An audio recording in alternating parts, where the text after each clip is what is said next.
One week after moving into the new house, the previous owner called me. I forgot to disconnect the camera in the living room. I accidentally saw a secret. Don't tell anyone, come alone. When I arrived, the screen opened and played a video that shocked me breathless. I discovered a cruel truth about the very people I loved the most. I decided that within the next 72 hours, I would design the most perfect trap to take back everything that belonged to me.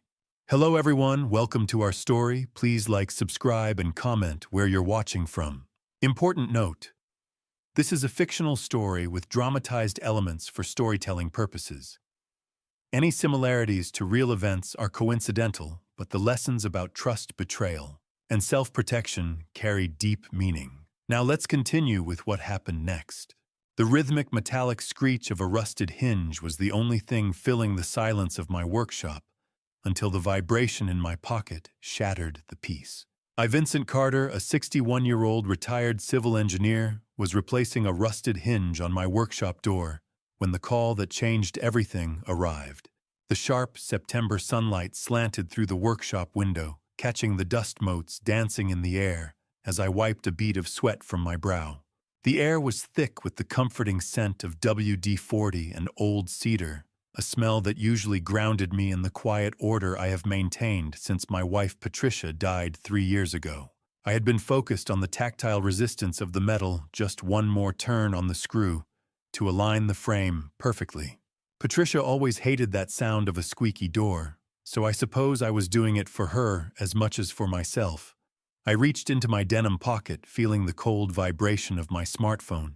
It was an unknown number, but in a town like Beaverton, you usually answer, assuming it is a neighbor or the hardware store confirming an order. I pressed the screen and brought the phone to my ear, still tasting the bitter dregs of stale coffee on the back of my tongue. "Vincent, is that you?" a voice asked.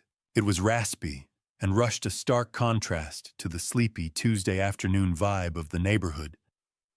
I recognized the caller after a second of processing the tone. Warren Phillips, my 72-year-old neighbor and a retired postal worker, possessed a voice that usually carried the slow weight of a man with nowhere to be. But today it was trembling. He told me he was calling from 3 houses down. Have you ever felt the air grow thin in a room you have lived in for 20 years? Suddenly, the walls of my workshop felt like they were leaning in toward me as Warren continued speaking. He was breathless, explaining that he had made a mistake with the security system he helped me install back in the spring. "I forgot to disconnect the cloud account from my personal tablet, Vincent," he admitted, his voice barely above a whisper.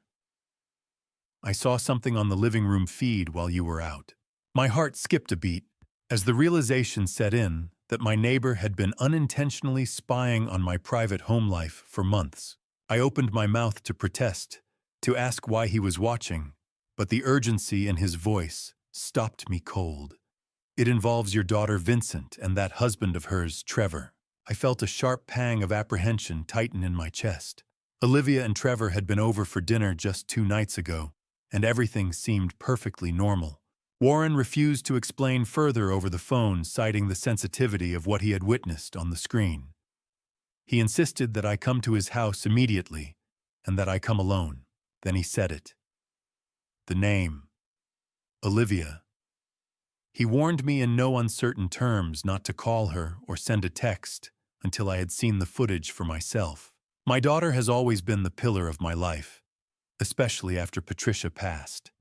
And the idea that Warren was implying she was involved in something dark enough to require a secret meeting felt like a physical blow to my stomach. My hand tightened around the phone until my knuckles turned white. "What did you see, Warren?" I asked. But the line had already gone dead, leaving me standing in the silence of my workshop, with nothing but the smell of cedar and a growing sense of dread. The engine of my truck roared to life, a jagged sound that mirrored the sudden frantic drumming in my chest. I didn't waste time putting away my tools or locking the workshop. The urgency in Warren's voice had been a cold splash of reality that made the order of my woodshop feel irrelevant. I backed out of my driveway with a reckless speed I hadn't used in years, the tires chirping against the asphalt as I swung the wheel toward the quieter corner of Beaverton. My mind was a chaotic loop of questions. Why had my neighbor waited until now to tell me he was still connected to my security feed? More importantly, what could Olivia and Trevor possibly be doing in my house that would make a 72-year-old man sound like he'd seen a ghost? I drove the 3 streets over to Warren's modest ranch-style house, noting the faded blue siding and the overgrown hedges that suggested a man who had stopped caring about his own curb appeal. I pulled into his gravel driveway, the crunching sound under my tires, feeling like bone breaking in the heavy afternoon silence. I was out of the cab before the engine had even fully shuddered to a stop. Warren Phillips didn't even wait for me to knock. He opened the door as I reached the porch, his face a map of deep-set regret and sleepless lines.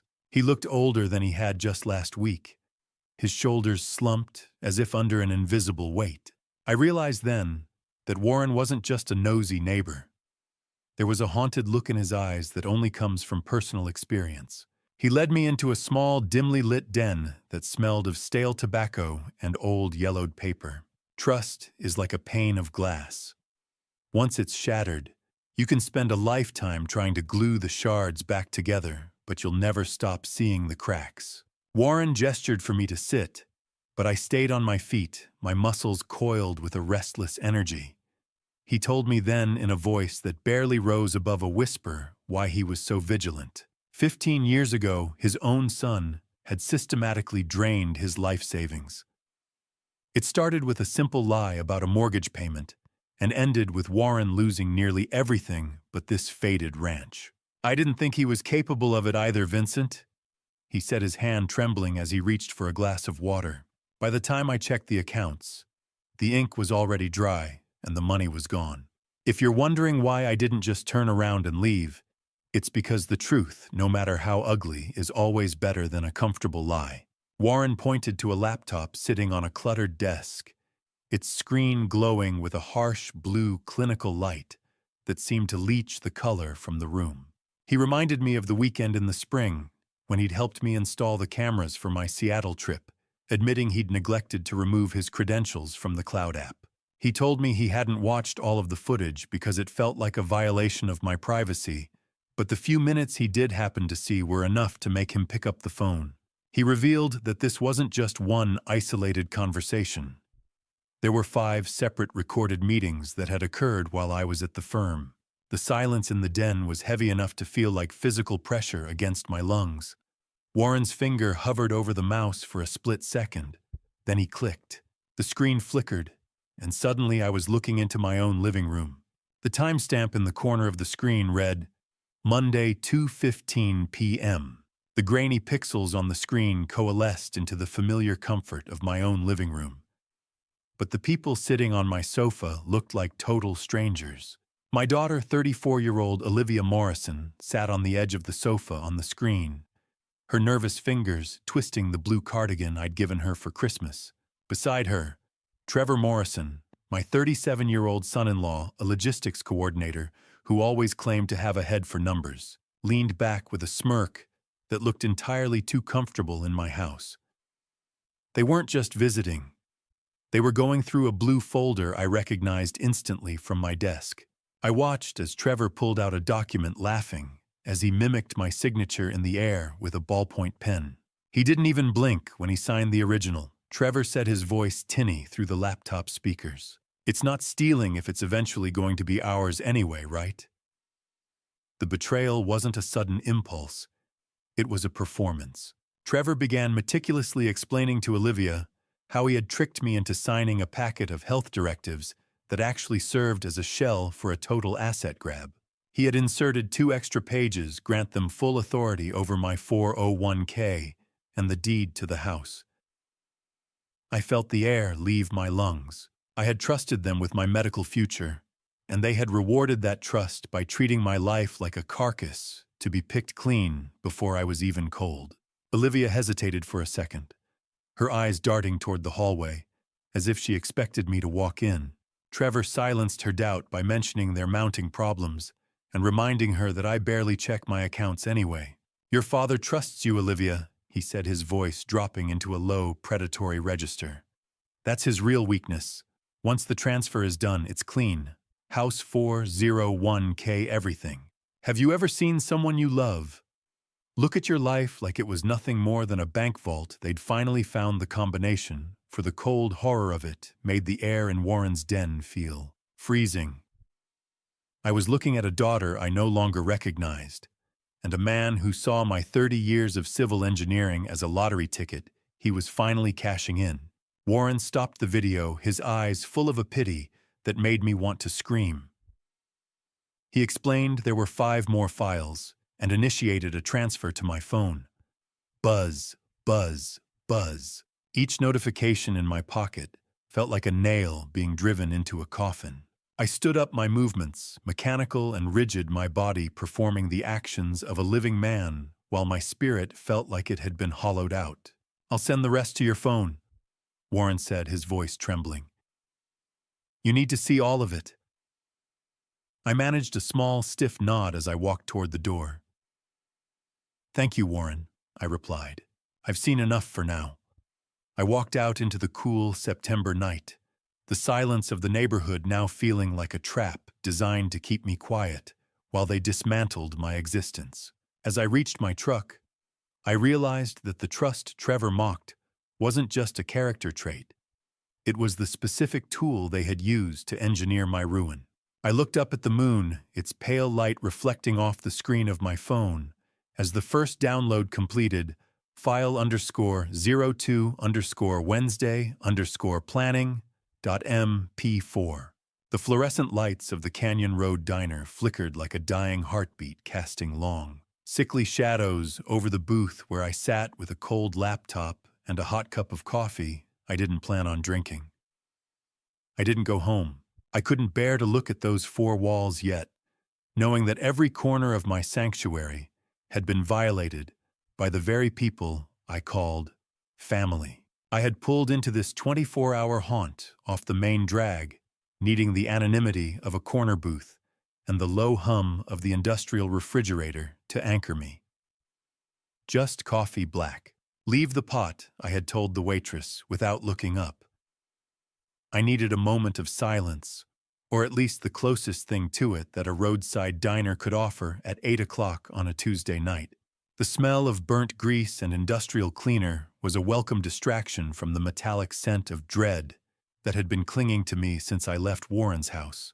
My fingers felt like lead as I reached for the cold, smooth surface of the laptop keys. I opened the folder and prepared to watch the file labeled Wednesday Planning. The betrayal wasn't just about the money I'd spent 40 years earning. It was a calculated redirection of my entire digital identity. As the video played, showing Olivia and Trevor at my dining table, I watched as Trevor tapped on a legal pad with clinical precision. He was explaining to my daughter how they had already compromised my legal standing.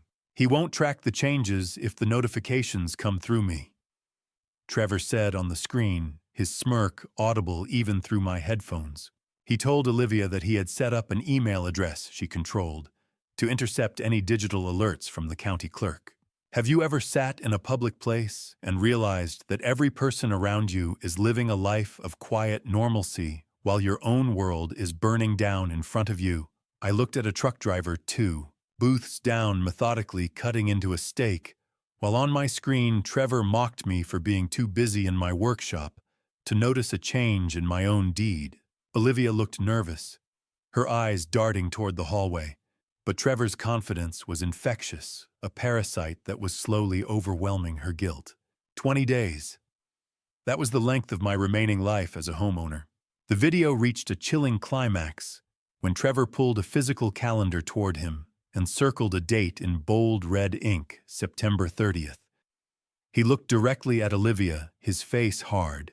We need to file the deed transfer by the morning of the 30th, he insisted. If we don't have it recorded by then, the deal falls through.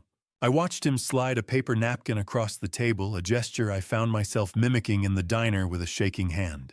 Trevor promised her it would be in her name before I even noticed a change in the property tax assessment. The theft wasn't an open-ended process. They were working against a hard deadline, implying an external pressure that made my skin crawl. I realized then that my house, the fortress Patricia and I had built together, was exactly 20 days away from being legally erased from under my feet. I pressed play on the third file, my hand trembling, as Trevor's voice filled my headphones with a much darker tone. They gave us until the 30th, Olivia. If we don't have the cash, they won't just take the house. The audio in the third file was distorted by the wind blowing through the cracked patio door of my own home. I sat in the Canyon Road diner, watching the screen through a hazy reflection of the neon open sign that flickered with a rhythmic buzz. The audio crackled with the sound of a sliding glass door being forced open on the recording, but it was the low, predatory rumble of Trevor's voice that made the hair on my neck stand up. I watched the screen as he paced my living room, his smartphone pressed tightly to his ear. He was arguing with someone about a $180,000 balance, his voice dropping to a desperate, jagged whisper. It wasn't a bank or a legitimate lender on the other end. The slang and the threats Trevor was using made it clear he was dealing with an underground gambling ring. The debt wasn't a business failure or an honest mistake. Trevor had been siphoning my information to fuel a high-stakes addiction that had finally caught up to him. He promised the mysterious caller a full liquidation of assets by the 30th of September, confirming with a sickening finality that my home was simply the payment for his latest losing hand. Olivia entered the frame a few minutes later, her face red and blotchy from crying. Looking smaller than I had ever seen her, Trevor turned his aggression on her instantly, his body language turning sharp and invasive. He explained that the people he owed weren't patient men, and then he dropped a bombshell that made the blood drain from my face in that diner booth. If the transfer doesn't clear by the morning of the 30th, he warned her the collectors have threatened to visit the school. I closed my eyes for a second, and all I could see was Emma's smile as we planted the roses last spring. It was the only clean thing left in this mess, and the thought of her being used as leverage made my stomach turn. I felt a cold sweat slicking my palms as I gripped the edge of the table, the muffled sound of a waitress dropping a spoon in the distance, sounding like a gunshot in the heavy silence of my mind. He was using his own child as a human shield for a $180,000 debt. I paused the video, my hands shaking so violently I nearly knocked over my cold coffee. I could taste bitterness like copper in the back of my throat. Trevor wasn't just a thief or a liar. He was a monster who had put his own daughter's life on the line to save his own skin. My engineering mindset, the part of me that had spent decades calculating stress loads and structural integrity, finally kicked in. This wasn't just a financial leak anymore. It was a total structural failure of the family unit that required a complete and total demolition. They weren't just taking the house. They were taking Emma's safety, and that was a debt I would never allow them to pay with my bloodline. I was about to shut the laptop, my mind already racing toward a counteroffensive, when the fourth file finished its slow download. The thumbnail showed Trevor alone in my kitchen, after midnight, his face lit by the glow of a single burner, speaking to a woman whose voice I didn't recognize from our family circles. The fourth video was shorter, just a few minutes of Trevor alone in the kitchen after midnight. The kitchen where I'd made pancakes for my granddaughter just days ago now looked like a crime scene in the harsh blue light of my laptop screen. Trevor was leaning against the counter phone pressed to his ear, his voice hushed and intimate in a way he never spoke to my daughter. The woman on the other end had a light, airy voice I didn't recognize, and as they spoke, the rot at the center of my family was finally laid bare. He wasn't just stealing to pay a debt. Trevor was building a lifeboat. He revealed that Olivia was merely a tool to unlock my wealth, a signature machine he was manipulating with practiced ease. Once the assets are liquidated and the cash is in the offshore account, he whispered into the receiver, "I'm handling the exit. Olivia's blind loyalty makes it easy." I watched him chuckle, a dry, hollow sound that made my skin crawl. "Pack your bags for Costa Rica," he told the stranger. "We're almost there. Disgust rose in my throat like bile, a visceral reaction to the man who had sat at my Thanksgiving table while planning to leave my daughter in the ruins of a forgery case. How many layers of rot can one family hide before the whole house comes crashing down? I stared at the screen, my heart turning into a block of cold flint. I clicked on the fifth and final file dated last Saturday. This one was a confrontation. Olivia was visibly terrified, her hands shaking, as she tried to tell Trevor she wanted to back out of the deed transfer. She felt watched, she said. She felt the weight of the lie. But Trevor didn't offer comfort. He turned brutal. He stepped into her personal space, grabbing her upper arm with a grip that looked painful even through the grainy footage. Then he did the unthinkable. He began reciting Emma's exact school recess schedule at Hawthorne Elementary. 10:15 a.m., he hissed. You want the investors waiting by the fence at 10:15. He wasn't just warning her about the criminals. Trevor was the one who had provided the schedule to the debt collectors. He had sold out his own daughter's safety to ensure Olivia wouldn't lose her nerve. I watched my daughter's spirit visibly break on the screen as she slumped into a chair, her resistance replaced by a hollow, defeated compliance. Hawthorne Elementary, 10:15 a.m. He knew exactly where she'd be standing. The diner was nearly empty now. The only sound, the low hum of the industrial refrigerator and the occasional tap of rain starting to hit the window pane. I closed the laptop, the silence of the booth feeling heavier than the noise of the city outside.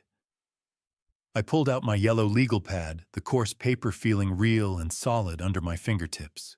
I drew a single vertical line down the center, labeling the columns with the only two words that mattered now: protect and punish. I am a civil engineer. I have spent my life understanding how things hold together, and more importantly, exactly how they fail.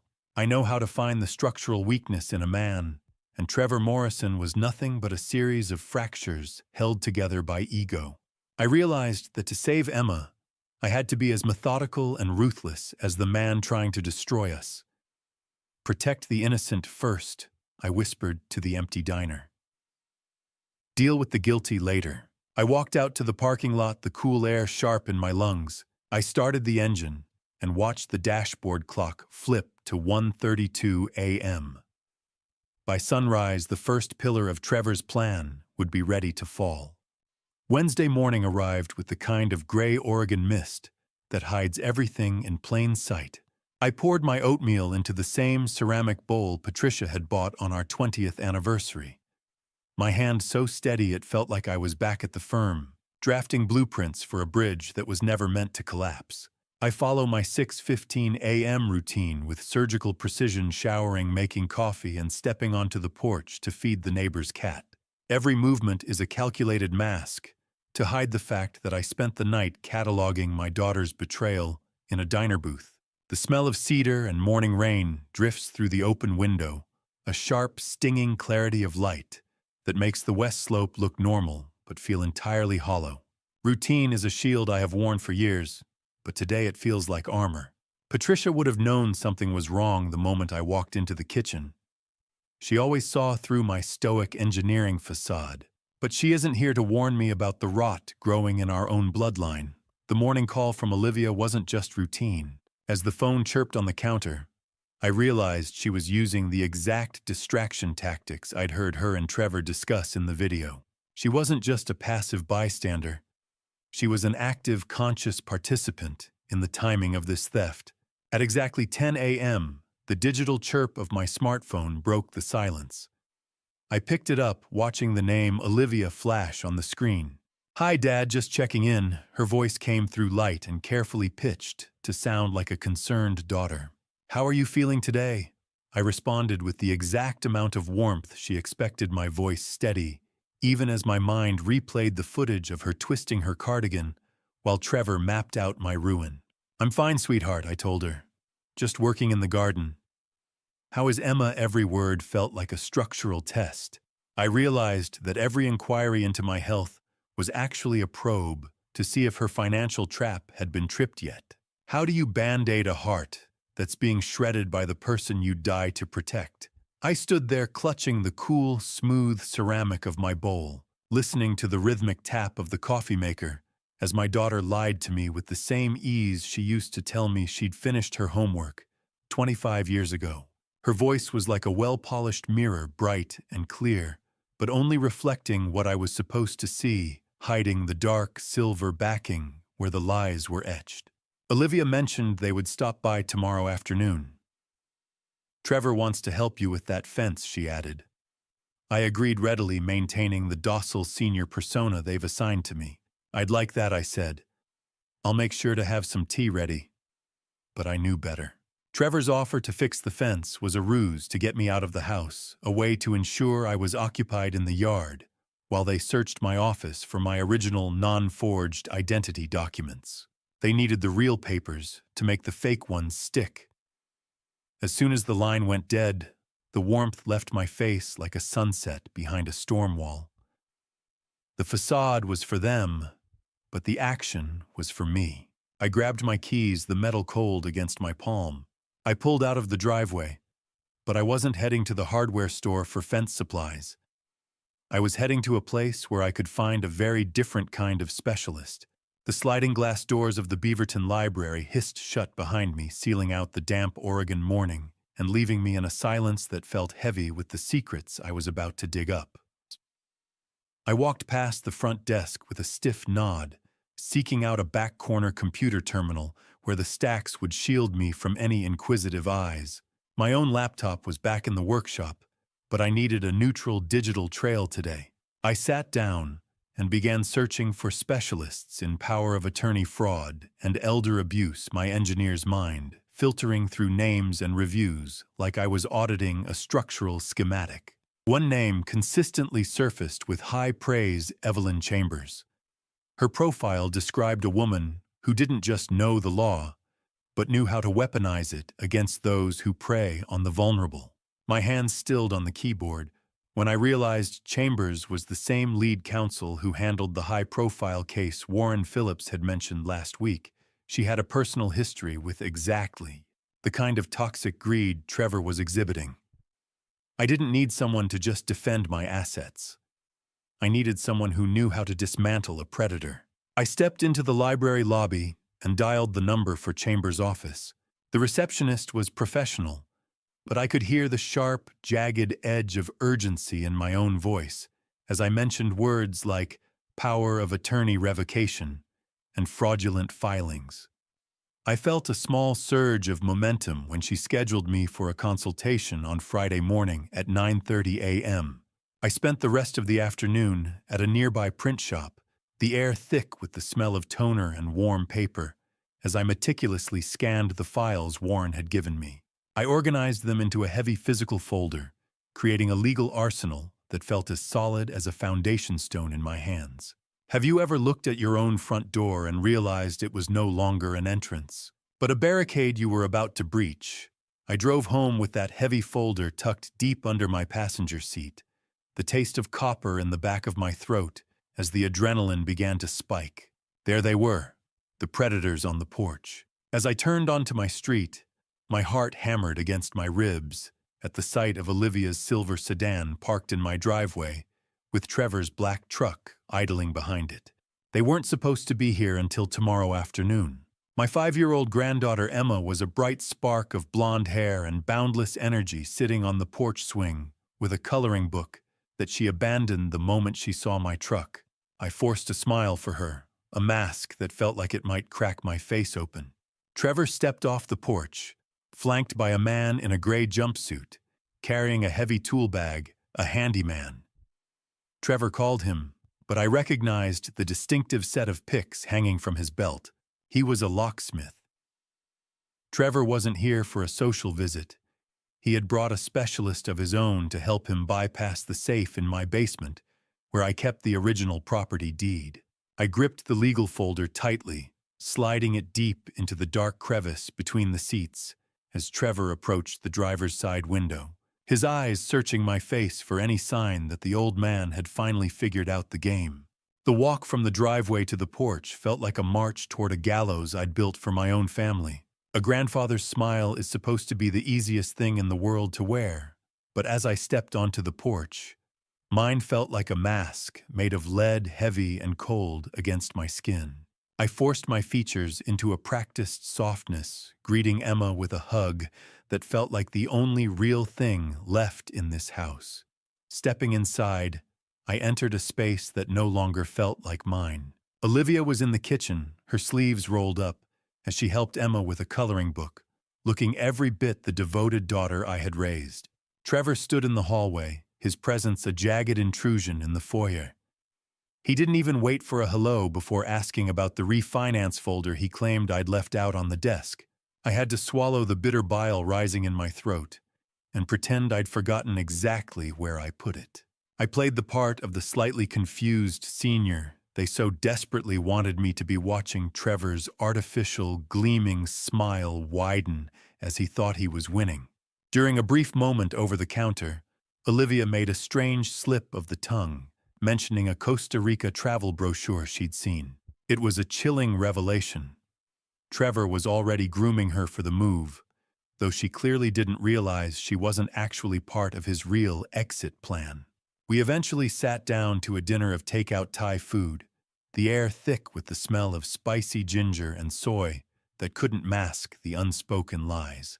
Trevor was overly friendly, a predator in a polo shirt, talking about future-proofing my estate, while Olivia kept her eyes fixed on her plate. Her guilt was nearly visible in the way her hands trembled as she held her fork. I watched Emma eat her innocence, the only thing keeping me from flipping the table and shouting the truth. Every laugh from Trevor felt like a physical blow to my chest, a reminder of the mistress and the gambling debt he was hiding behind this domestic farce. Have you ever looked at the face of your own child and seen a stranger looking back, counting the days until you're out of the way? I felt a nausea that no amount of tea could wash away. Trevor leaned in, insisting we finalize the deed update next week for my own protection. I nodded, playing the docile fool. "You're right, Trevor," I said. "Safety first." That's what I always say. Tick, tick, tick. The wall clock wasn't just measuring time. It was counting down to a collision. Long after they'd left, I lay in my bed staring at the ceiling, the silence of the house louder than the dinner conversation.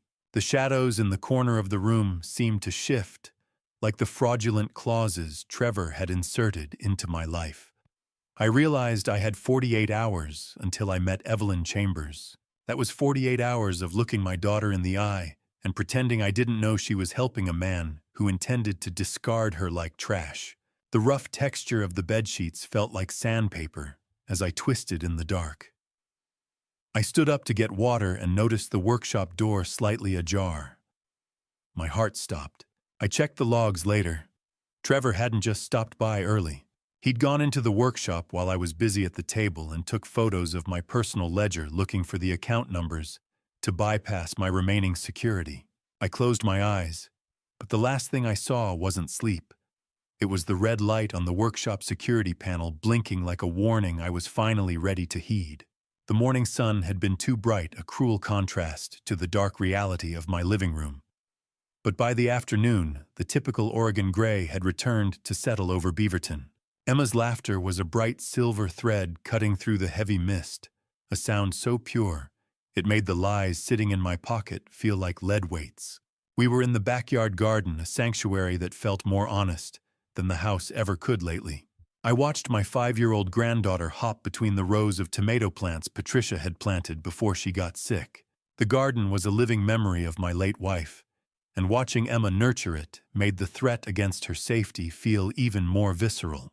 I knelt in the dirt, the damp earth staining my jeans and creeping under my fingernails, trying to anchor myself in this moment of innocence. "Look, Grandpa, the tomatoes are getting bigger," she shouted, her voice full of a wonder I'd forgotten existed.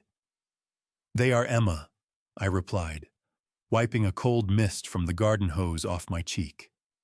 "Just like you." As we moved between the vines, Emma leaned in close, her eyes wide as she shared a secret. "Daddy told me I was going on a long airplane trip soon," she whispered. My heart stopped. It was the confirmation I'd feared. Trevor was already packing her world into a suitcase, planning an escape that likely left Olivia behind. Innocence is a fragile thing, like the first frost on a greenhouse window. One warm breath of truth and it vanishes forever. I looked at the little girl who still saw the world as a place of building blocks and garden fairies.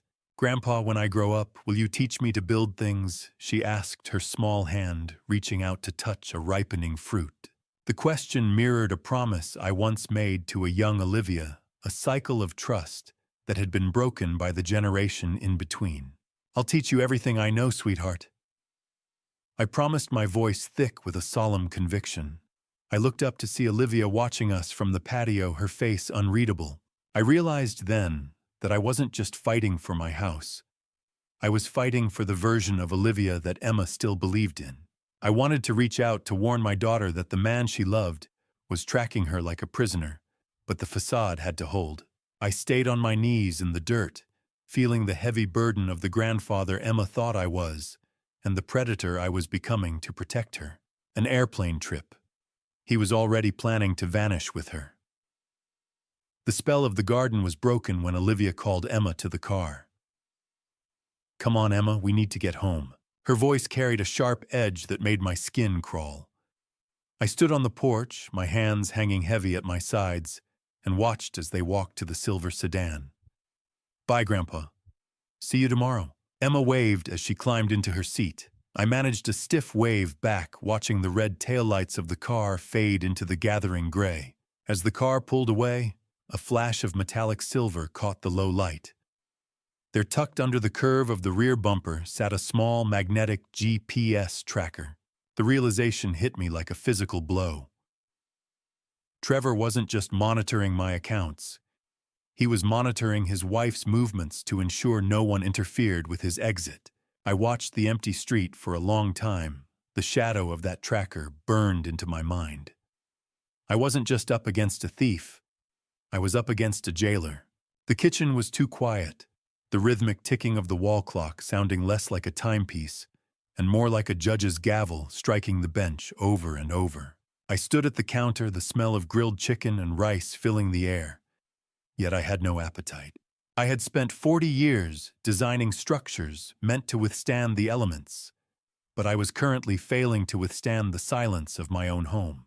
The dining table felt like a vast, empty continent, with Patricia's chair at the head and Olivia's childhood spot to my left, both vacant. And I sat in the dim light, realizing that in the years since I lost Patricia, I'd grown used to the quiet, but tonight, the silence had a jagged, heavy edge that made my skin crawl.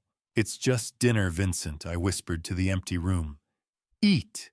But the food tasted like ash. This house used to be so loud with laughter and the chaotic energy of a growing family, and now it was just a shell filled with echoes.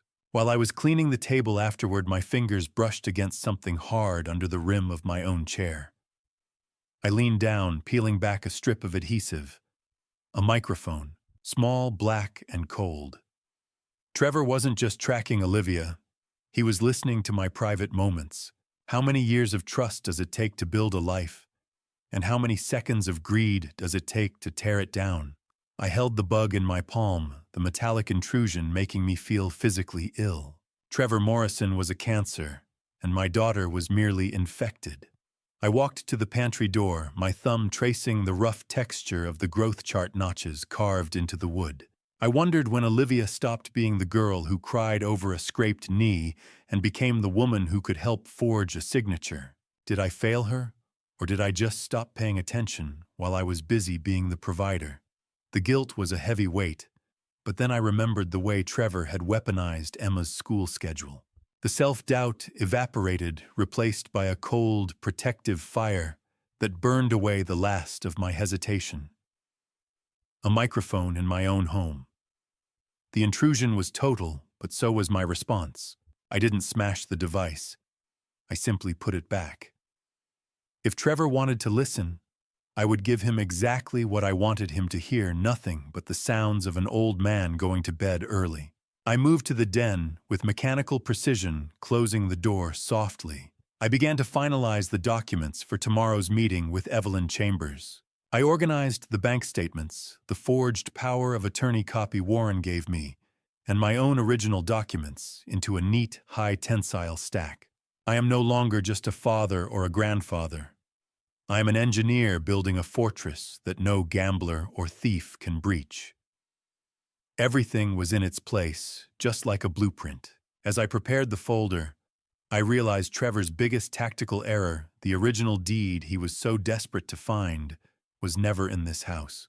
Years ago, as part of my own engineer's redundancy plan, I had moved it to a secure safety deposit box. Tomorrow, the doors lock. I set the folder on the nightstand and turned off the lamp. But as the darkness swallowed the room, I knew that Trevor's biggest mistake wasn't the theft, it was underestimating a man who had nothing left to lose but the truth. Friday morning, September 20th, arrived with a sky the color of cold steel. I pulled the heavy brass handle of the law office door at exactly 9:15 a.m. The cold September air biting at my heels, as if trying to pull me back into the comfort of my own ignorance. I was met with the faint, dignified scent of old paper and expensive coffee that seemed to cling to the dark wood of the reception desk. Within minutes, I was ushered into the inner sanctum to meet Evelyn Chambers, a 56-year-old attorney specializing in elder law, who sat behind a desk as clean and sharp as her intellect, her eyes possessing the clinical depth of a master inspector. I didn't waste time with pleasantries. I simply placed the organized folder on the mahogany surface between us. As an engineer, I presented the facts as a series of load-bearing failures in my family's foundation. I need a legal bulkhead, Ms. Chambers, I said. Something Trevor Morrison cannot bypass. She looked at me for a long moment before opening the file. Tell me everything, Mr. Carter. She replied with a voice that was both firm and inviting. Don't leave out the parts that hurt. Evelyn revealed something almost immediately. The notary who supposedly witnessed the forged power of attorney was a known associate of a local shady lender. This confirmed that Trevor had already entangled my life with a criminal network. Evelyn reviewed the documents with a clinical intensity, her finger stopping on specific clauses Trevor had inserted into the text. She explained that while the health directive was what I had intended to sign, the filed version granted broad financial authority that bordered on total guardianship. This clause here, she noted, tracing a line on the paper. It grants broad financial authority. Did you intend that? My jaw tightened? No, I intended to protect my health, not lose my home. Her calm voice provided a stabilizing contrast to the quiet rage I had been fueling all week. Have you ever felt the exact moment the tide turns? It doesn't happen with a roar. It happens in the silence between heartbeats. I felt the weight of the last few days begin to shift as Evelyn outlined our counteroffensive. She was a master of the legal structure, identifying every weak point Trevor had tried to exploit. We weren't just reacting anymore. We were preparing to demolish his carefully constructed lies. Click. The sound of a door locking from the inside. His power was gone. Evelyn's assistant brought in the fresh revocation papers, and I signed them with a hand that didn't tremble, the black ink feeling like a seal on a containment vessel. The notary's stamp hit the paper with a sharp metallic click that echoed in the quiet room, a sound of absolute finality. Evelyn promised that by noon, every major bank and the county recorder would have electronic notice that the Morrison power was dead. It's done, she said, leaning back.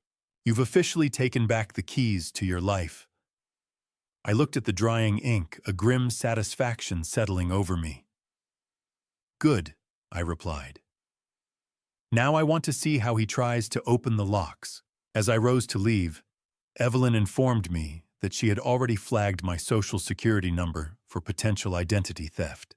She discovered that Trevor had attempted to open a new credit line in my name just 48 hours prior. I walked out of that office and headed straight for the bank, checking my watch as the digital numbers flipped to 11 a.m. The countdown to Trevor's collapse had officially begun. The bank lobby was a tomb of glass and marble, and I was there to bury Trevor's access to my life savings once and for all. I stepped into the clinical, sterile-smelling air of First National Bank with a jaw set like concrete. The bank lobby was busy, but for me everything else had faded into a blurred background of ticking clocks and shuffling papers.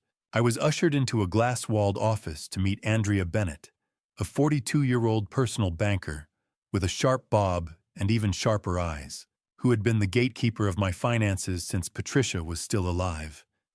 I didn't waste time. I presented the certified revocation papers from Evelyn's office, the heavy stock paper feeling like a weapon in my hand. "Andrea, I need these funds moved to a private account immediately," I told her, my voice dropping to a low, commanding register. I watched her scan the documents, her professional mask slipping just for a second, when she realized the scope of the fraud.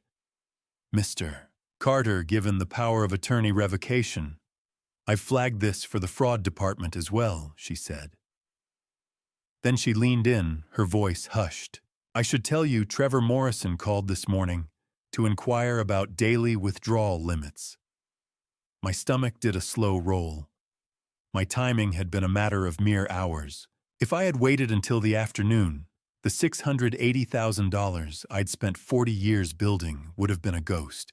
"Do you know the difference between a fence and a fortress? A fence keeps people out. A fortress makes them regret trying to get in." I sat in silence as Andrea's pen scratched across the forms, finalizing the transfer of my liquid assets into a newly established individual account. We didn't just move the money. We implemented a total scorched earth policy on my digital footprint. We changed every password recovery email and security question, implementing dual-factor authentication that required my physical signature in person for any transaction over $5,000. The cool, steady hum of the air conditioning seemed to keep pace with the focused rhythm of my breathing. Once the final digital vault was sealed, I walked out to my truck, the weight off my chest, feeling like a physical lightness in my step.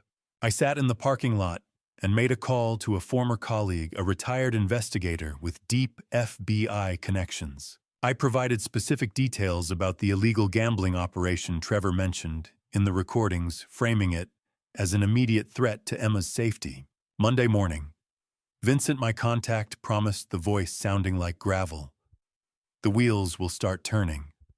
Cold satisfaction settled over me. Trevor wasn't just fighting a civil battle now. He was walking into a federal trap, locked, barred, secured.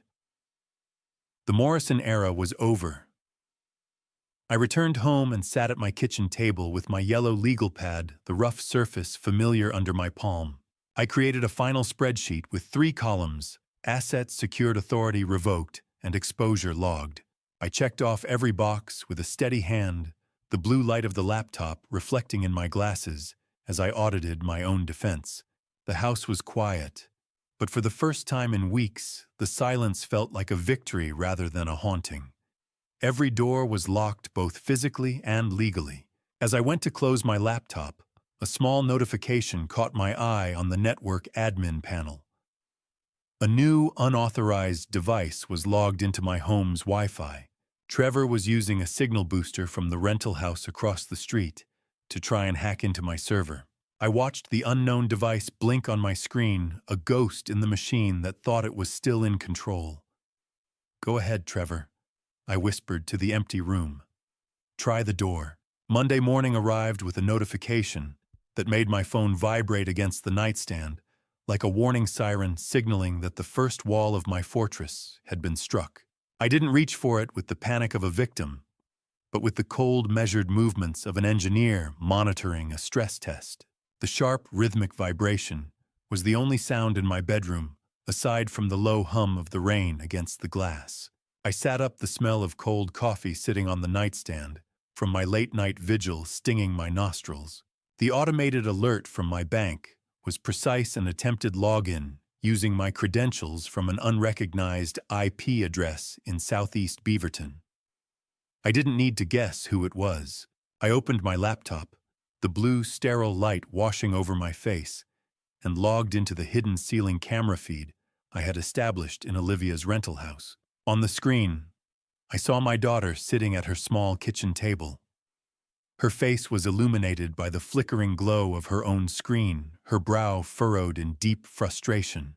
She was trying and failing to use a backdoor password Trevor had generated weeks ago, using a keylogger he'd secretly installed on my workshop computer.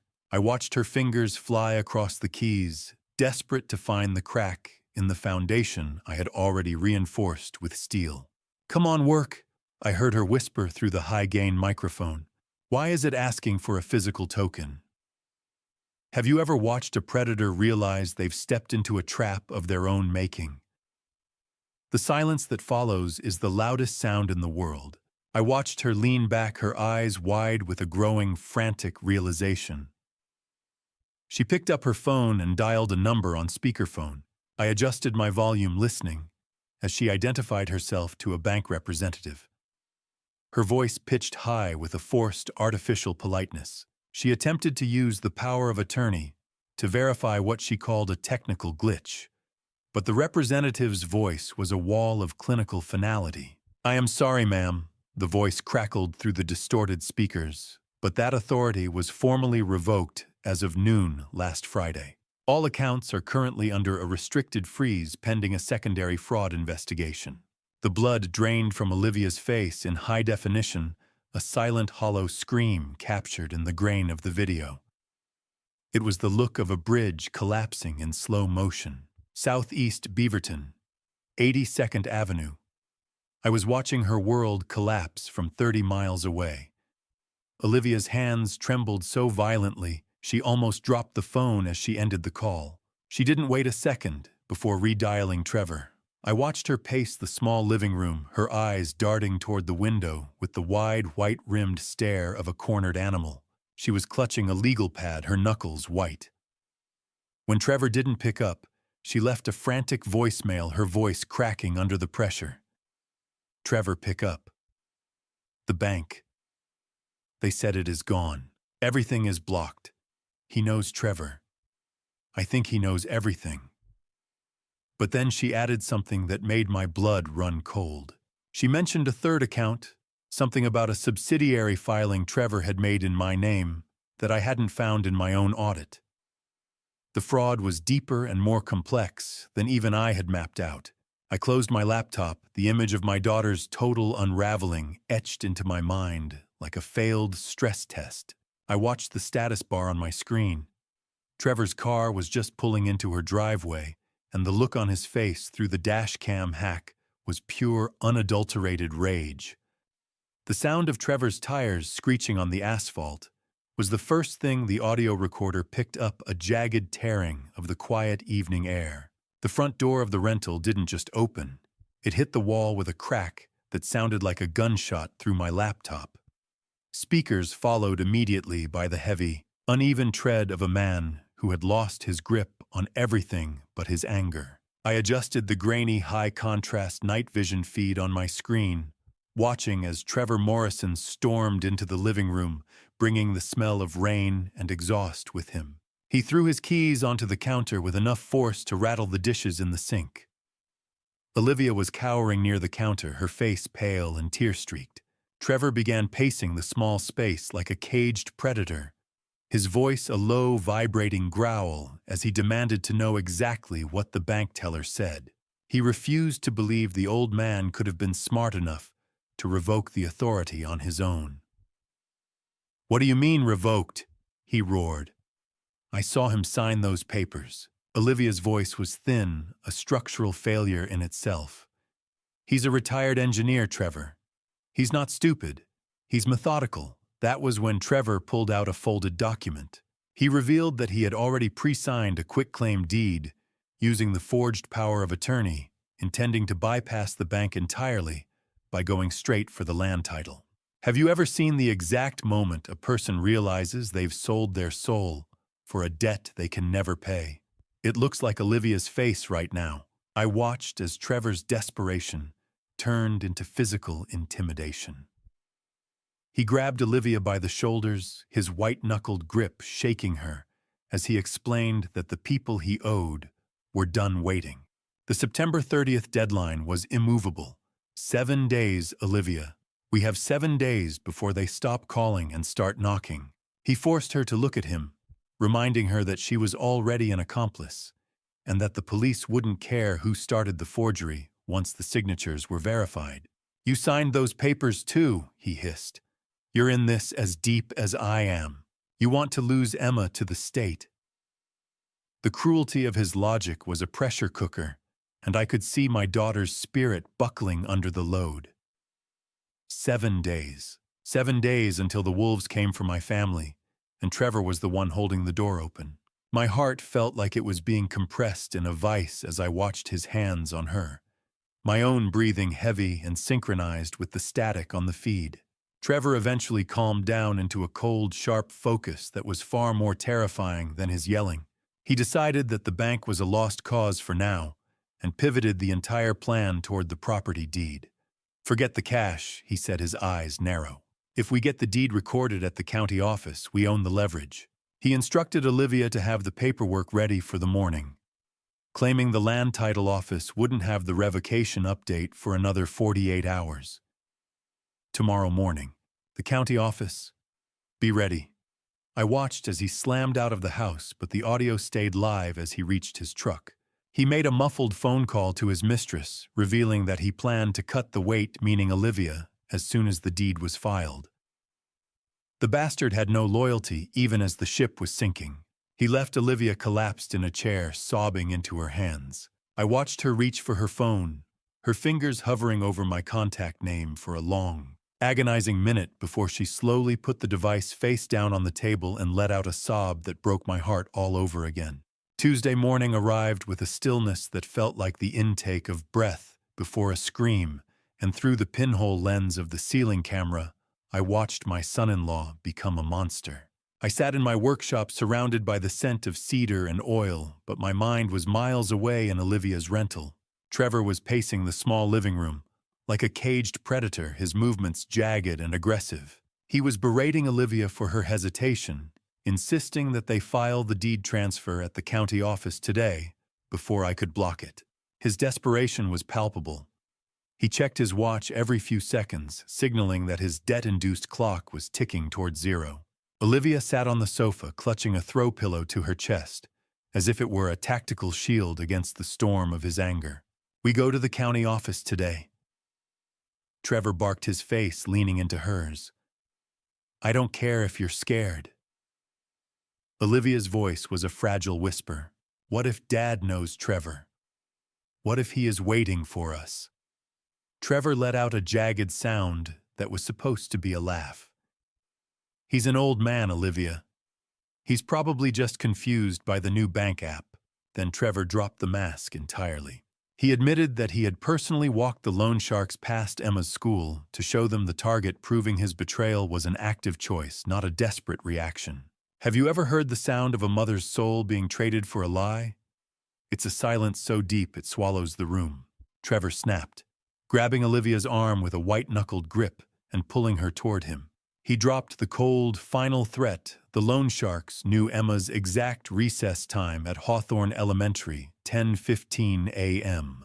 He told her that if they didn't deliver the deed as collateral today, those criminals would make an example of our 5-year-old by the playground fence. I felt a sour, sharp scent of fear, my own or hers I couldn't tell, drift through the mental image of the screen.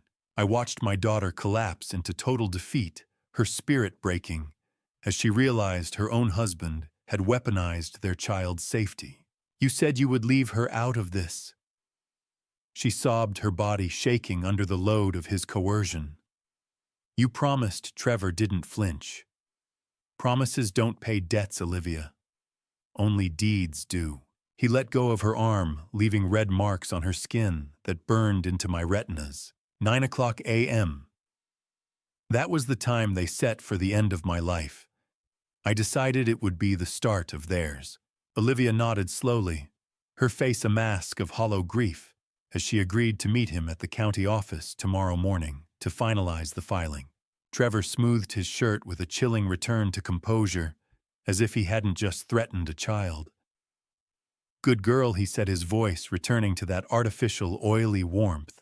Just act like nothing is wrong when the old man calls. As he headed for the door, He instructed her to bring the notarized backup, revealing a second set of forged documents I hadn't accounted for in my initial audit. I felt a cold, mechanical click in my chest as I closed the laptop lid. The silence of my workshop now felt like a command center. They expect to meet a clerk tomorrow. They are going to meet the truth. I reached for my phone and dialed Evelyn Chambers, my voice a whisper that carried the weight of a funeral. "It's happening tomorrow, Evelyn. We need to be ready by 9.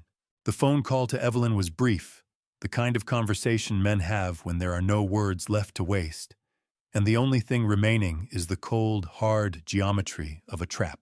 I stood in my workshop, the smell of cold iron and motor oil clinging to my flannel shirt, feeling the strategic weight of the next 24 hours. I relayed the updated timeline to Evelyn Chambers, informing her that Trevor and Olivia intended to file the forged deed at the county office tomorrow morning at 9. I explained that Trevor had doubled down weaponizing Emma's safety to force Olivia's hand. Evelyn's voice remained a pillar of professional ice over the line. She informed me that simply blocking the deed at the county level wasn't enough to stop Trevor's criminal associates. To trigger an immediate state-level asset freeze and provide the protection we needed, we required a formal in-person service of process. "We won't just block them, Vincent," she said. "We will serve them in the act." She agreed to coordinate with a civil process server to meet me at Olivia's rental house instead of the courthouse. We weren't just stopping a theft. We were turning their moment of victory into a formal ambush. I sat at my workbench and opened my tablet, the smooth screen glowing with the raw data of my family's betrayal. I didn't need the images of their faces anymore.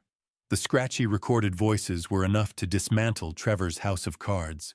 I began the methodical process of cueing specific clips, my fingers moving with the precision I used to apply to bridge schematics. I selected the recording, where Trevor mocked Olivia's blind loyalty while planning to abandon her for Costa Rica. Then I cued the chilling moment where he detailed Emma's school recess schedule. "This isn't just evidence," I whispered to the empty workshop. "It's a mirror." I tested the volume levels, ensuring the audio was clear enough to pierce through any lie Trevor might try to tell. "Have you ever held the power to destroy a man's life in the palm of your hand? It's lighter than you'd expect, about the weight of a 10-inch tablet." I felt a calculated fury warming my chest, a stark contrast to the damp Oregon evening pressing against the workshop windows. Click. The playback was perfect. The betrayal was audible. I received a final text from Evelyn, confirming that because I had recorded these conversations in my own home, Oregon's one-party consent laws made the evidence fully admissible in civil proceedings. My home, my rules. The truth doesn't need permission when the foundation is already under attack. I felt a strange sense of professional satisfaction. As an engineer, I appreciate a system that works exactly as it was intended. I watched the low digital hum of the charging tablet and placed it carefully inside my jacket pocket. The weight of the device felt like a holstered weapon, solid and ready. As I reviewed the audio one last time, a voice caught my ear that I hadn't fully processed before. The woman Trevor was speaking to, the mistress he intended to flee with, wasn't a stranger. Her laugh was distinctive, a sharp sound I recognized from a rival engineering firm I had consulted for years ago. This wasn't just a family betrayal. It was a layer of industrial espionage I hadn't seen coming. I plugged the charger into the wall and watched the little green lightning bolt appear on the screen. It was the only light in the workshop, and for the first time in years, I wasn't afraid of the dark. The darkness in the workshop was absolute, save for the single wedding photo still hanging near the door, a relic of a 1990 promise that felt like it was screaming in the silence. I sat on my old wooden stool, the smell of cold sawdust and motor oil anchoring me to a life Patricia and I had built, brick by brick, over 30 years. I reached out my fingers, brushing the cool, smooth glass of the frame. As I adjusted the backing, a thin piece of paper fluttered out, a letter Patricia had tucked away before the cancer took her. I read her elegant script by the dim glow of my flashlight, my heart constricting as I saw her warnings about our daughter. She had seen Olivia's blind spots long before. I had specifically her tendency to lose herself in men who mirrored the chaos she didn't know how to fix. Am I saving her, Patricia? I whispered into the rafters. Or am I just finishing what Trevor started? The agonizing weight of the morning's mission pressed down on me. I was about to destroy my daughter's current reality, yet I knew it was the only way to safeguard our granddaughter's future. Protect the innocent first, I reminded myself. Deal with the guilty later. I recalled Emma's face in the garden, the way her eyes lit up when she asked me to teach her how to build. Then, like a physical blow, I replayed Trevor's voice on the recording, reciting her school schedule, like he was reading a menu for a predator. The conflict inside me crystallized into a cold, hard line in the sand. Trevor Morrison would receive no mercy, but Olivia had to be given a door to walk through, however narrow. If you had to set your own house on fire to kill the snakes inside, would you have the courage to strike the match? I knew the answer now. Emma loses a mother if I destroy Olivia entirely, but she loses her life if I do nothing.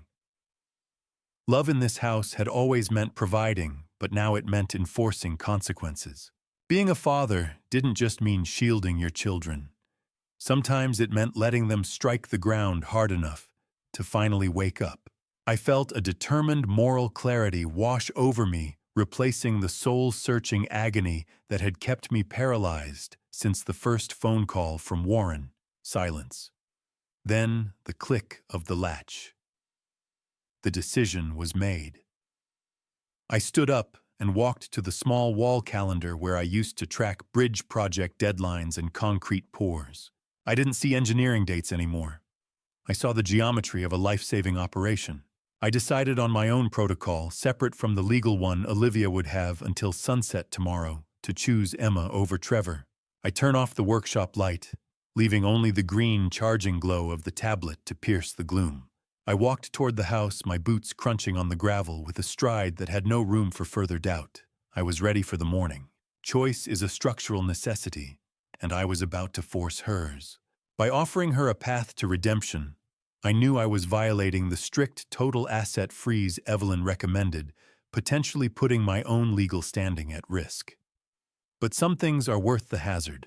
I set the alarm for 7:30 a.m. and lay in the dark, my heart beating with the slow, heavy thud of a ticking clock that was about to strike 9.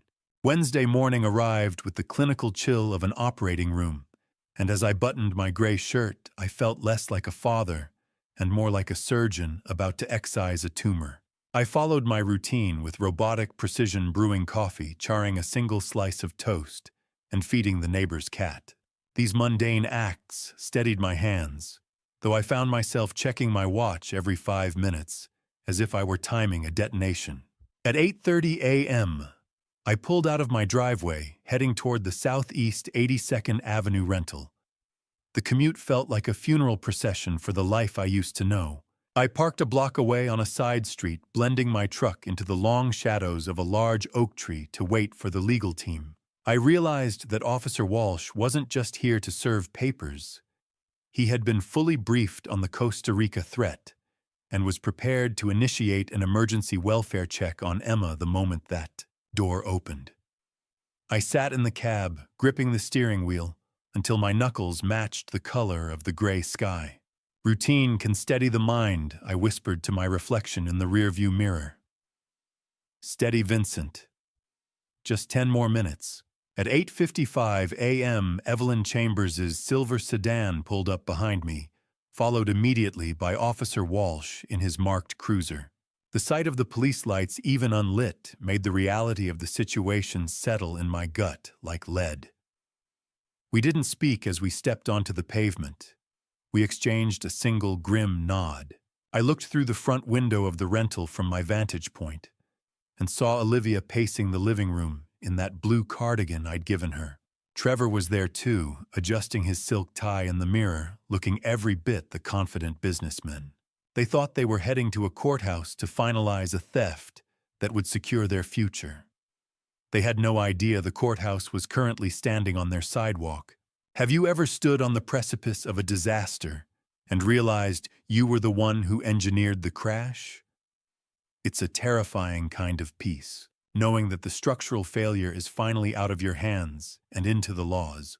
Before I expose the truth behind those signatures, I need to know if you're still watching this unfold with me. Comment A if you think Olivia deserves a chance to walk away, or B if she should face the same fallout as Trevor, and add one short reason why. Please note what follows contains recreated details for narrative purposes. The message is what I hope stays with you. We walked toward the front door as a unit. Evelyn and Officer Walsh led the way, while I stayed 10 steps behind my hand, resting on the heavy weight of the tablet in my jacket pocket. The morning air was damp, smelling of wet pavement and dormant earth. As we reached the steps, I noticed an unfamiliar black SUV parked 2 houses down with its engine idling. The loan sharks were already watching, waiting for Trevor to deliver the deed. Evelyn didn't hesitate. She reached out and pressed the doorbell, the mechanical chime echoing through the thin walls of the rental house. Ding-dong, the sound of a life being served. I heard footsteps approaching from the other side, the sound of the old world ending, and the truth finally stepping into the light. The lock clicked, the handle turned, and the door swung open to reveal my daughter's face, a face that was about to lose its last shred of certainty. Olivia blinked her eyes, darting from Evelyn's sharp leather briefcase to the silver badge gleaming on Officer Walsh's chest, the color draining from her lips, as if I'd just reached out and physically pulled the life from her. She stood frozen in the doorway, her hands still clutching the blue cardigan I gave her last Christmas, a garment that now looked like a shroud. I stepped forward into her line of sight, and the confusion on her face curdled into a raw, naked fear that made my own stomach twist.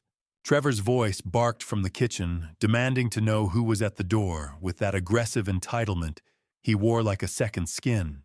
He rounded the corner, briefcase in hand, ready to head to the courthouse with the forged documents that would have ended my life as I knew it. But he stopped mid-sentence, his boots skidding slightly on the hardwood as he saw the uniform and the clinical cold focus in my eyes. We arrived at the exact minute the predators were preparing to leave their den. Then what are you doing here? Who are these people? Olivia asked, her voice a thin structural failure. We're coming in. Olivia, I said, my voice as steady as a concrete pour. We have things to discuss that can't wait for the courthouse. We filed into the small living room, the space instantly feeling cramped and clinical. The air smelled of wet wool from the morning mist we'd brought in with us. Evelyn Chambers took the lead, her presence commanding and no nonsense, as she cleared a space on the cluttered coffee table, sweeping aside a stack of glossy travel brochures for Costa Rica. Trevor tried to project a blustering confidence, standing with his chest out and his chin tilted up. This is a private residence. You can't just barge in here, he shouted, his face flushing. Evelyn didn't even look up from her briefcase. Actually, Mr. Morrison, we are here to ensure that your private business remains within the boundaries of the law, she replied. Have you ever felt the air in a room turn to liquid, heavy, impossible to breathe, and tasting of copper? That was the atmosphere in that living room as Trevor's eyes began darting toward the back door, measuring the distance for an escape that Officer Walsh was already blocking with his large, silent frame. The authority in the room had shifted entirely, and Trevor knew it. Snap. The briefcase opened. The trap closed. Evelyn pulled out a thick, structured folder with a crisp, professional finality. She began reciting the formal notice, her voice steady and echoing against the thin walls of the rental. Morrison, you are being formally served notice of revocation of power of attorney and an immediate freeze on all assets pending a fraud investigation. I watched my daughter's hands shake as Officer Walsh extended the heavy legal envelope toward her. It's just paper, Olivia, I whispered. Don't look at it like that. But we all knew it was more than paper. It was a concrete block crushing the lies they had built. Evelyn then delivered the final blow, informing Olivia that the freeze extended to her personal checking account. The one where she was hiding the $10,000 down payment Trevor had given her to stay quiet. Olivia collapsed onto the sofa as the realization set in that her own safety net had been shredded. Trevor stepped forward, his jaw tight, and his face flushing a dangerous shade of red. "This is ridiculous." He spat, his heavy breathing the only sound in the room. "What exactly are you talking about?" I didn't answer Trevor with words. Instead, I reached into my jacket and pulled out the tablet, the screen glowing like a digital executioner's blade in the dim light of their living room. Trevor's jaw tightened, his eyes darting between me and the folder Evelyn had just produced. He was still trying to find the oxygen in the room, his chest heaving as he prepared another volley of aggressive bluster. "You can't prove a damn thing, Vincent," he spat, his voice cracking with the strain of his own lies. I remained seated on their cheap rented armchair, watching him pace and shout about rights and harassment. He is a structural defect in my family that I am finally ready to collapse. I wait for his volume to peak. For the moment, his desperation turns into a scream before I simply tap the screen of my tablet. "I don't need to prove it, Trevor," I said, my voice cutting through his noise with clinical precision. "I just need to play it." The sound of his own voice, hushed and intimate, suddenly filled the room, cutting through his shouting like a knife through paper. Audio clip number 1 began to play through the tablet's high-gain speakers, Trevor's midnight call to the mistress from my own kitchen. The room went deathly still as his voice described Olivia as useful weight and the old man's signature machine. He explicitly detailed the plan to flee to Costa Rica the moment the deed transfer cleared, leaving my daughter behind to face the legal fallout of a felony forgery case. Have you ever heard the sound of a person's heart actually breaking? It's not a loud crack. It's the sound of a long, slow exhale that never quite ends. Olivia's face drained of all color, her eyes fixed on Trevor, as if she were seeing a monster for the first time. The recording even included Trevor mentioning the exact flight number and the September 30th date for his departure, proving he had already purchased the tickets using a secret credit card he'd skimmed from Olivia's own emergency savings account. "Pack your bags for Costa Rica," the recorded Trevor said, with a dry chuckle. "Just you and me. Useful weight." That's what he called the mother of his child. The recording ended, but the echoes of Trevor's tinny recorded laughter lingered in the air like a foul odor. Olivia was trembling so violently that the legal papers in her hand crinkled like dry leaves in a storm. Trevor tried to step toward her, his hands out in a pleading gesture that looked entirely manufactured, a practiced performance of a man who had run out of real emotions. "Olivia, honey, that's out of context." "He's twisting things," he shouted, but his eyes were wide with a cornered animal's desperation. Olivia recoiled, as if he were made of fire, the taste of salt, from a single tear she didn't even know she was crying, hitting her lip. "What? What is that?" "Trevor," she whispered, her voice a hollow wreck. "Who were you talking to?" As Trevor attempted to lie his way out, Evelyn interjected with a cold, professional, sharp edge. "We've already identified the woman on the phone," she said. "She's a paralegal from a rival engineering firm. It seems industrial sabotage was the original motive, Mr. Morrison."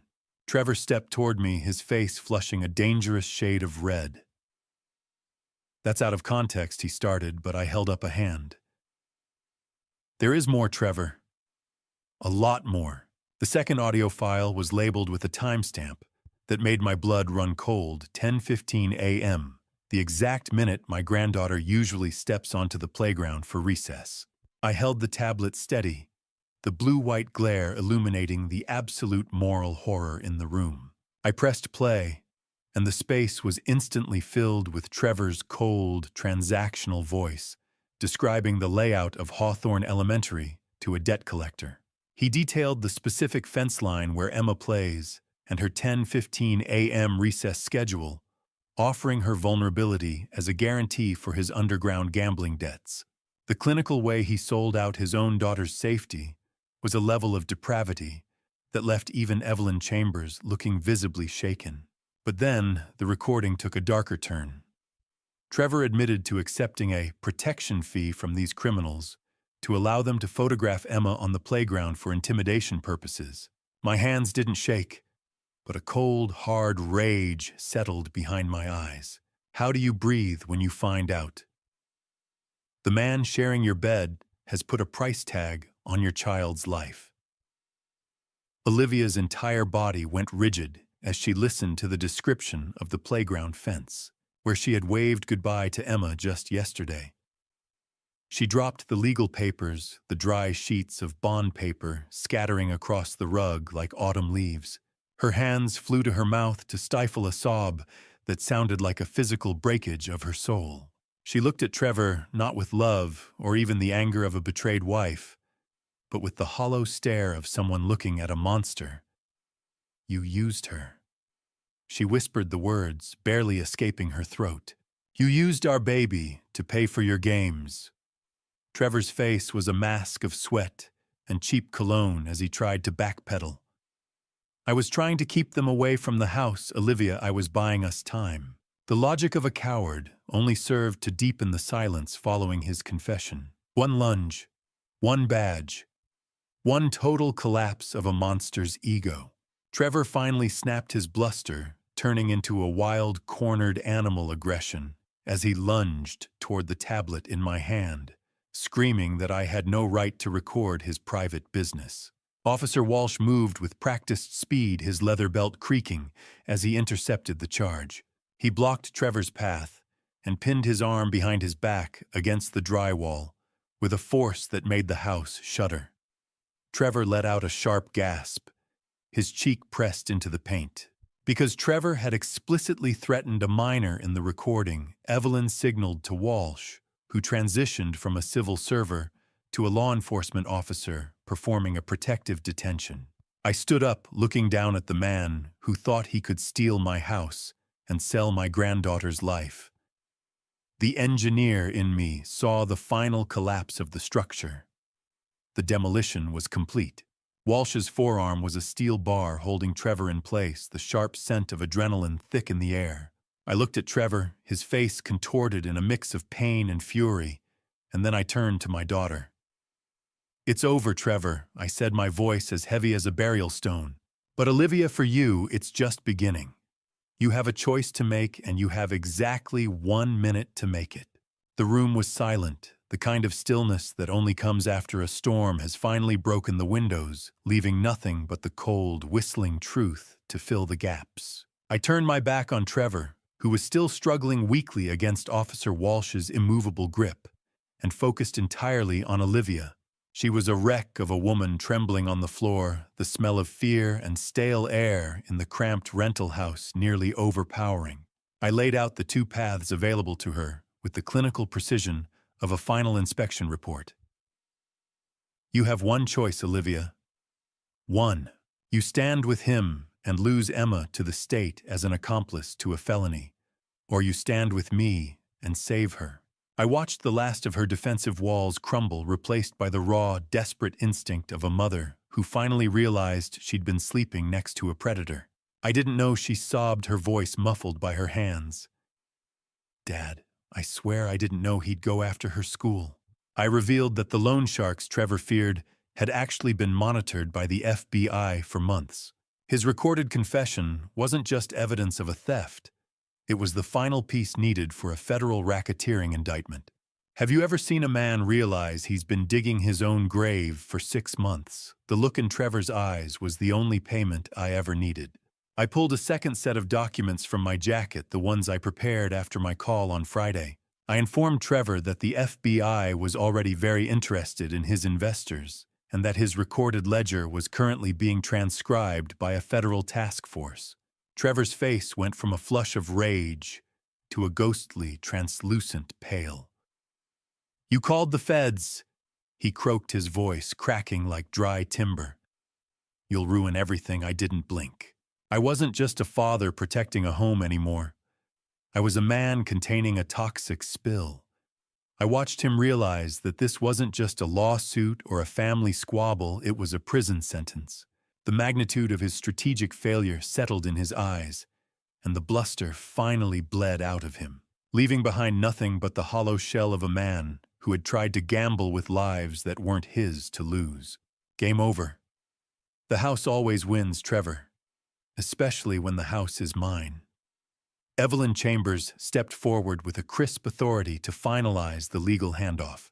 She informed Trevor that because of the specific nature of the recording and the threat to a minor, his passport was already flagged, and a temporary restraining order was in effect.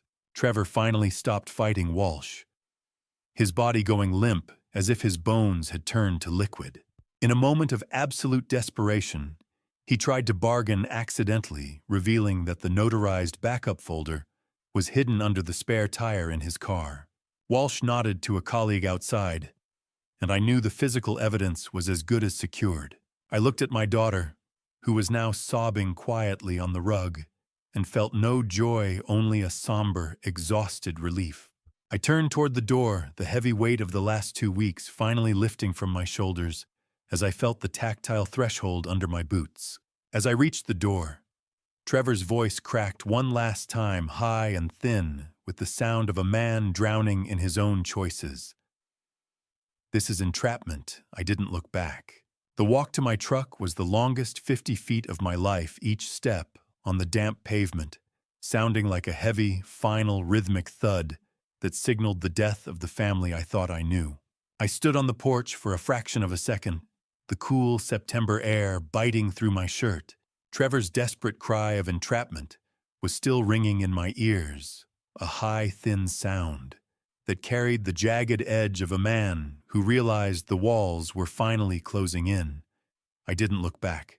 I kept my eyes on the horizon, where the gray Oregon clouds were finally beginning to break, revealing a sliver of cold, uncaring blue. Behind the closed door of the rental, I could hear Trevor's voice rising in a frantic, losing argument with Officer Walsh. Olivia's sobs had transitioned into a low, rhythmic keening that made my chest ache with a phantom weight, the kind of structural pain you feel when you know a foundation is beyond repair. "This isn't over," Vincent Trevor screamed, his voice muffled by the wood. "You hear me?" I whispered the answer to the empty air. "It was over the moment you looked at a map of a playground, Trevor." As I reached the sidewalk, I saw the black SUV that had been idling 2 houses down suddenly peel away, its tires chirping against the asphalt. My bluff about the FBI presence had worked better than I'd hoped. The creditors were scatterings like rats from a spotlight. Evelyn Chambers joined me on the sidewalk, her expression as unreadable as a legal brief.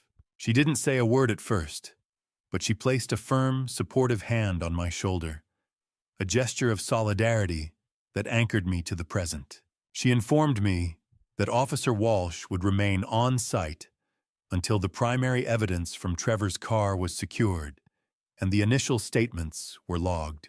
We watched a second patrol car pull up to the curb with a quiet authority.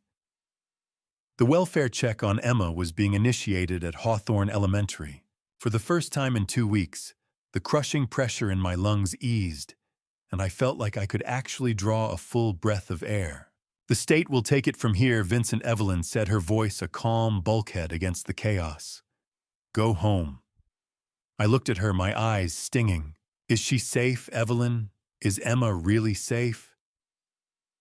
She nodded once, a sharp, professional movement. "She is. Have you ever won a war only to realize you're the only one left standing on the battlefield? The silence is heavier than the gunfire ever was." I climbed into the driver's seat of my truck and pulled the door shut, the heavy thud sealing out the world of Southeast 82nd Avenue. I sat there with my hands on the steering wheel, the cold vibration of the idling engine traveling up my arms. I watched the house through the rearview mirror, half expecting it to implode under the weight of the lies I'd exposed. I had saved my assets. I had protected my granddaughter. But the bridge back to my daughter had been burned to the waterline, and the smoke was still thick in the air. Inhale. Exhale.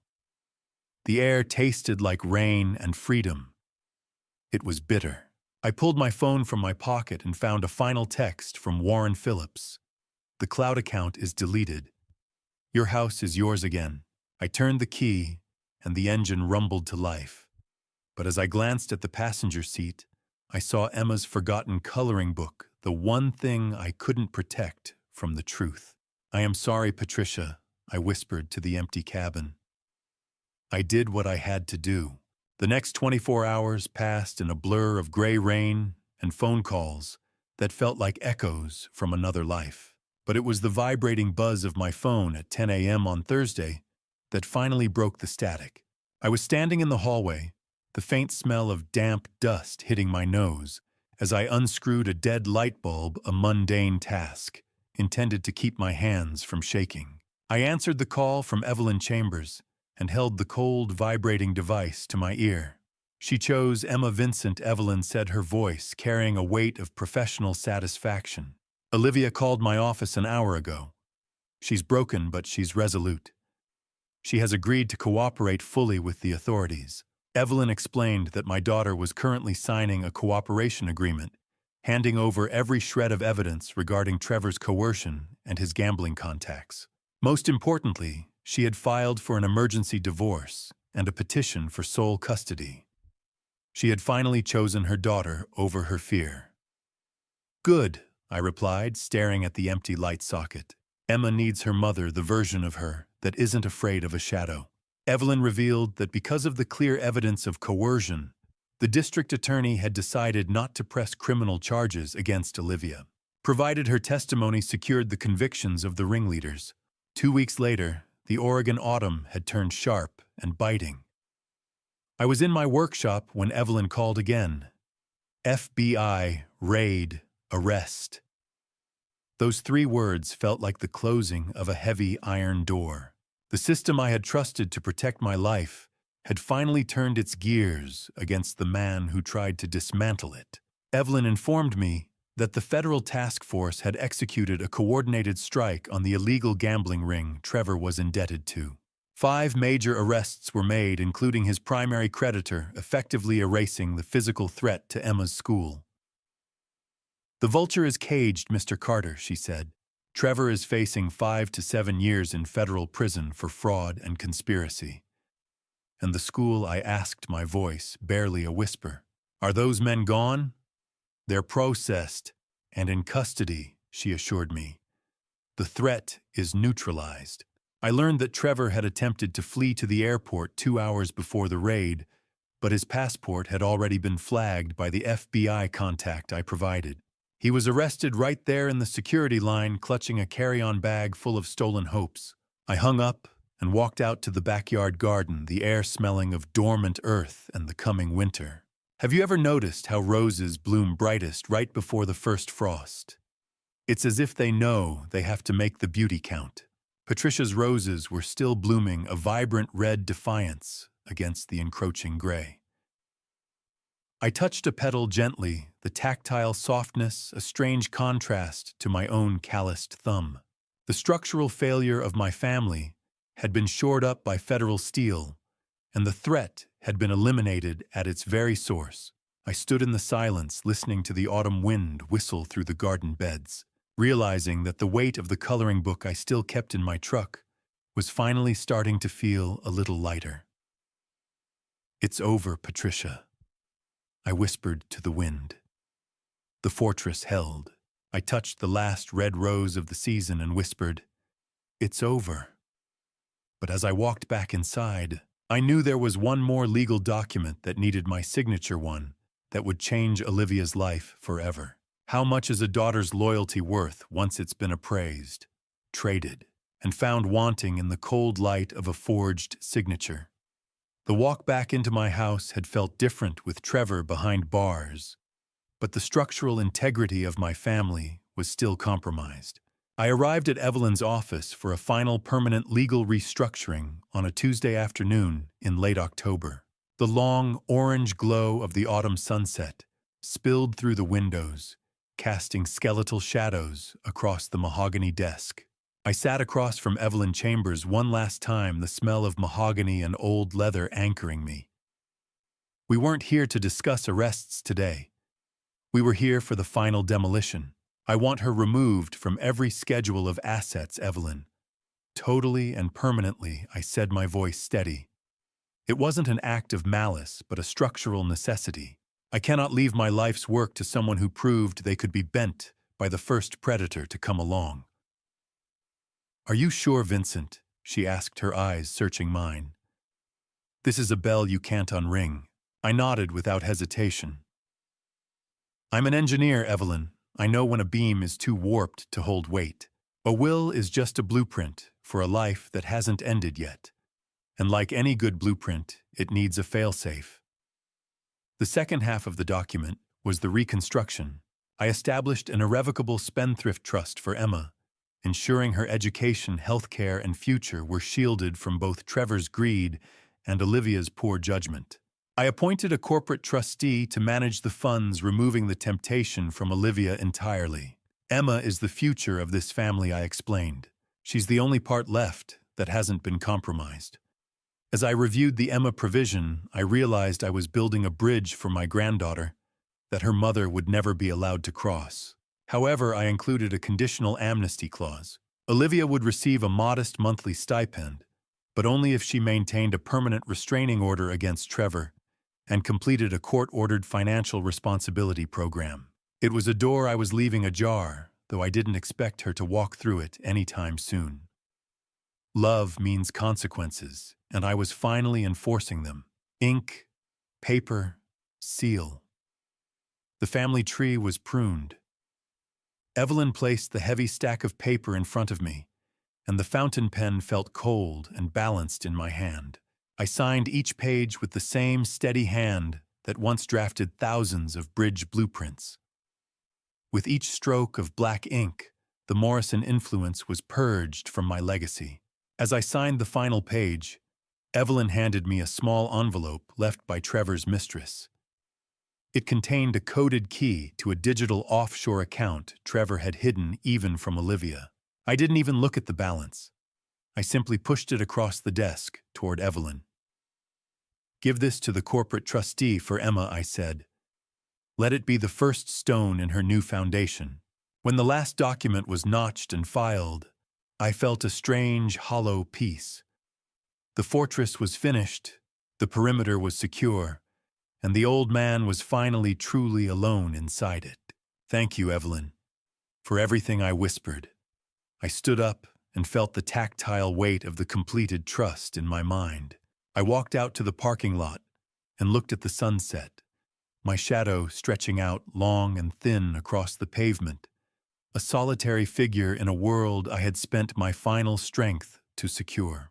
The first frost of November arrived a week later, turning the garden into a silver graveyard of summer memories. And it was in that brittle silence that my phone chimed with a name I hadn't seen on the screen in 42 days.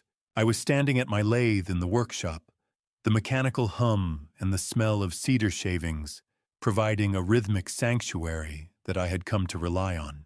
I stopped the motor, the silence rushing back into the room like a flood, and looked at the notification lighting up my workbench. It was a simple text from Olivia. "Can we talk? Just us. Bluebird Park at 2 o'clock. After everything, the recordings, the FBI raid, and the restated trust that had essentially excised her from my legacy." The brevity of the message felt like a structural tremor in my newly reinforced life. As I navigated the settings to reply, I discovered that she had been trying to call me from a restricted number for weeks. My new security software, the very fortress I had built to keep the predators out, had been silently blocking her, leaving me more isolated than I had ever intended to be. Cedar shavings are like memories. If you don't sweep them up, they get under your skin and start to itch. I stared at the phone for nearly 20 minutes, watching the fine cedar dust settle on the glass screen like a dusting of November snow. Part of me wanted to maintain the perimeter, to stay inside the safety of the locks and the legal bulwarks I had spent so much energy constructing. But then I remembered Emma's coloring book, sitting on the passenger seat of my truck, a quiet reminder of the innocent life caught in the crossfire of our collapse. I realized that while the legal battle was won, the human wreckage still needed to be cleared away before the winter set in. I typed a single word, "Yes," and felt the internal pressure of a dam that was no longer as solid as I believed. I am not doing this for him, I whispered to the empty rafters. I am doing this for her. One word. Yes. The bridge was rebuilt with a single keystroke, however fragile the span might be. I cleaned the workshop with a meticulousness that bordered on the obsessive putting every chisel and gauge back into its specific shadowboard silhouette. I changed into the heavy jacket I had worn to Evelyn's office, checking my pocket to ensure the tablet wasn't there. I won't need weapons today, I told myself. Just the truth. Whatever is left of it. As I walked toward my truck, the biting November air nipped at my lungs, reminding me that some structures can be repaired, while others can only be replaced by something entirely new. I pulled out of the driveway and paused at the curb. Across the street, a white moving van was parked at the rental house. Trevor's mistress was methodically clearing out his belongings, revealing that the parallel life he had built was being dismantled by the very people he had trusted. The demolition was total. I drove toward Bluebird Park with a somber determination, my boots crunching on the frost-covered grass as I approached the duck pond. I saw her sitting on a bench near the frozen water, a silhouette of grief in a heavy coat I didn't recognize. And for the first time in my life, I didn't have a blueprint for what to say next. Bluebird Park was empty, the playground equipment standing like skeletal remains under the gray sky. I walked across the frozen grass, the rhythmic crunch of each step echoing in the silence of the November afternoon.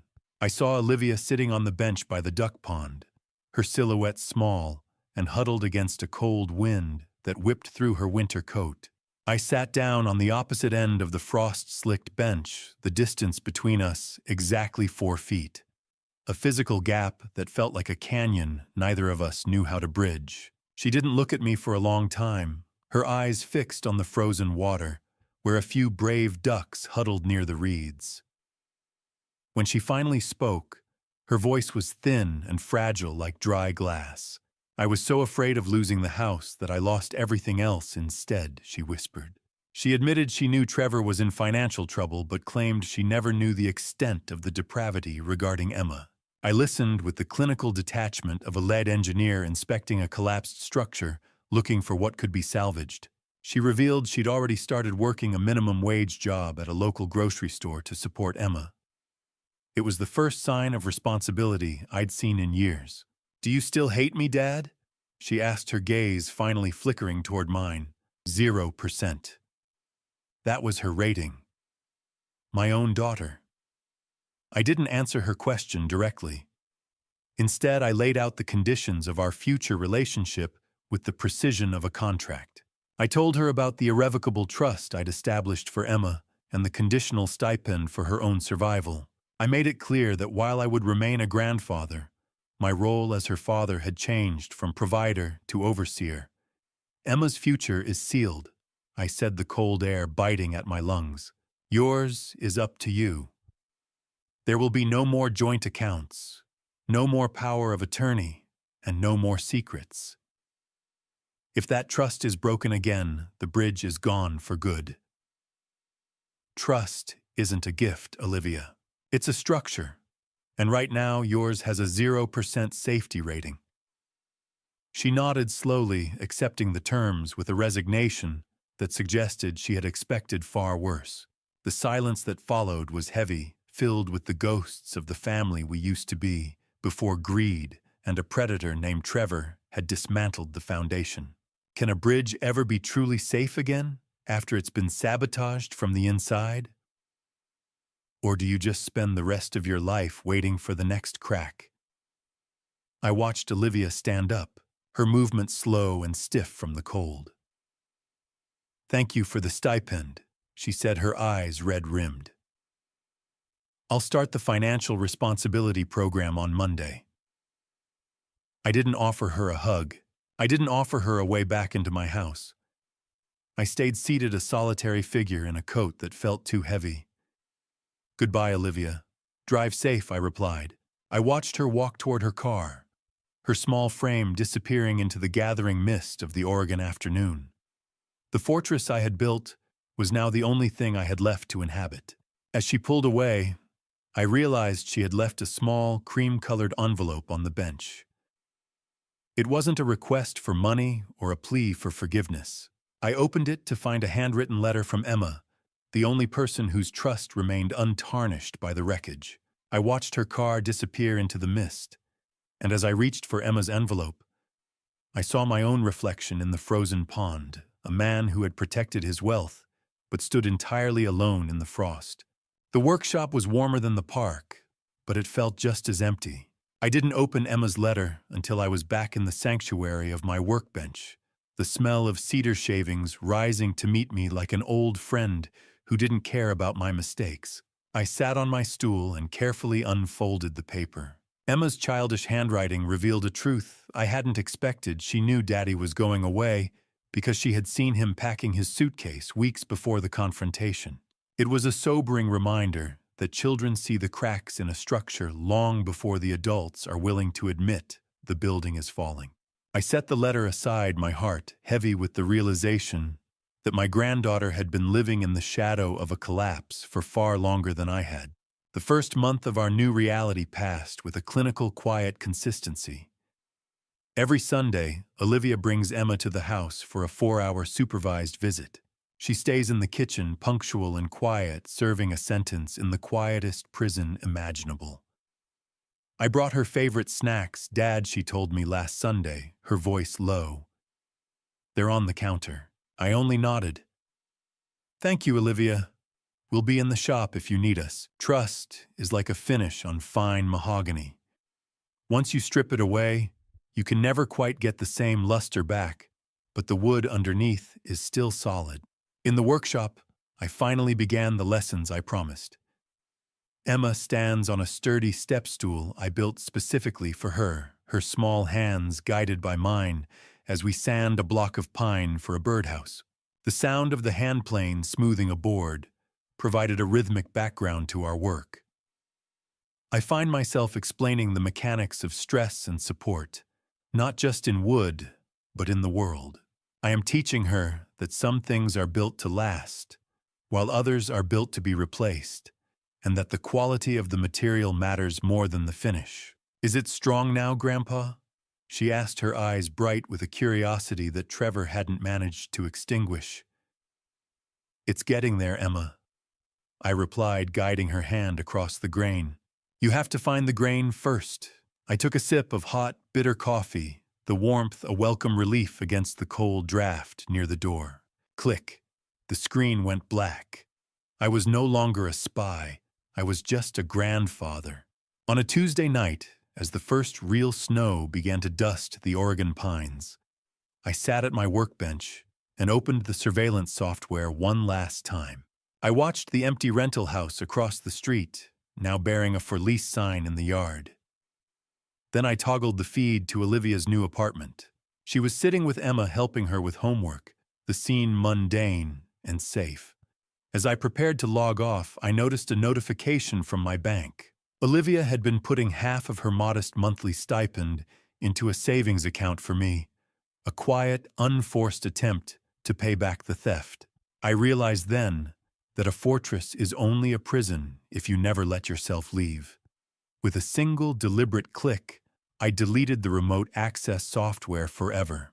The perimeter is secure, I whispered to the empty shop. Good night, Emma. Good night, Olivia. I walked to the workshop door and flipped the switch, leaving the tools in the dark. As I stepped out into the biting November air, I saw my own footprints in the fresh snow leading away from the fortress and toward the house. The garden outside was a skeleton of its former self, buried under a foot of Oregon snow. But inside the workshop, the air was warm and thick with the scent of cherrywood and the quiet concentration of a child.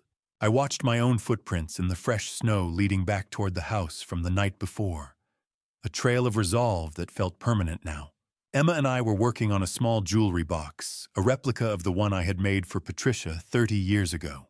I watched her small hands follow the grain of the cherrywood, her brow furrowed in that same engineering focus I used to see in my own reflection. As we worked, I noticed a small notebook tucked into her pocket. She pulled it out to show me sketches of the garden and the lathe, detailed drawings that mirrored my own analytical worldview. "Will the roses remember to come back, Grandpa?" she asked, her voice light against the howling wind outside. "The roots are deep, Emma," I replied, placing my calloused hand over hers. "They never forget where they belong. I am teaching her that sleep isn't death. It's just a structural pause, and that some things have to be sanded down to their rawest form before they can truly shine. Fine grit, no more rough edges." The healing had finally begun. We moved from the coarse sandpaper to the fine grit, the wood becoming smooth as silk under Emma's palm. She grew quiet for a moment, the only sound the rhythmic rasp of the paper against the cherry. "Mommy said she's learning how to fix things," she said, looking up at me. "Like you, Grandpa." I felt the last of my anger toward Olivia turning into a manageable, distant weight, much like the sawdust we were currently brushing away. "Exactly like me, sweetheart," I told her. "We're all just trying to keep the house standing." I didn't tell her about the court dates or the stipend I'd arranged. I only wanted her to know that everyone sometimes makes a mistake in their blueprints. The quality of the material is what matters, and despite the fractures Trevor had caused, the wood of this family was still salvageable if we worked slowly enough. I felt a sense of forgiveness taking root, a quiet reconstruction of the bridge I thought I had burned to the waterline. Wood oil is like time. It doesn't change the nature of the thing, it just makes the truth of it easier to see. We applied the first coat of oil together, watching the cherry wood deepen into a rich, protective amber. Emma's eyes lit up as the grain revealed itself, a hidden pattern that had been there all along, just waiting for the right touch. "It's beautiful, Grandpa," she whispered. "It looks like it's glowing." "That is because it is strong on the inside, Emma," I said. "That is what matters." I realized then that my survival wasn't about the money or the deed. It was about being the one person left to show her the pattern. As we finished, I turned the box over and showed her the small letter C I had carved into the bottom, a Carter legacy reclaimed from the Morrison influence forever. I looked at the empty spot on the wall where the hidden camera used to be, then back at my granddaughter, and I finally understood that the best way to watch over someone isn't with a lens, but with a steady hand. I felt a sense of completion that no structural report could ever provide. The snow stopped falling just as Olivia's car pulled into the driveway.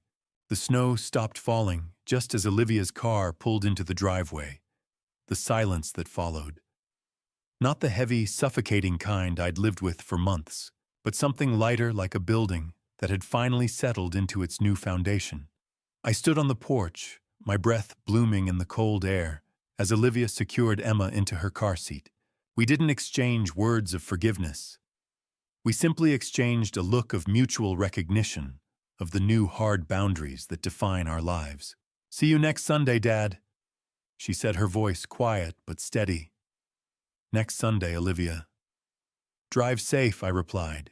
She drove away, and I was left with the quiet dominance of a man who fought a war in the shadows and won back the right to live in the light.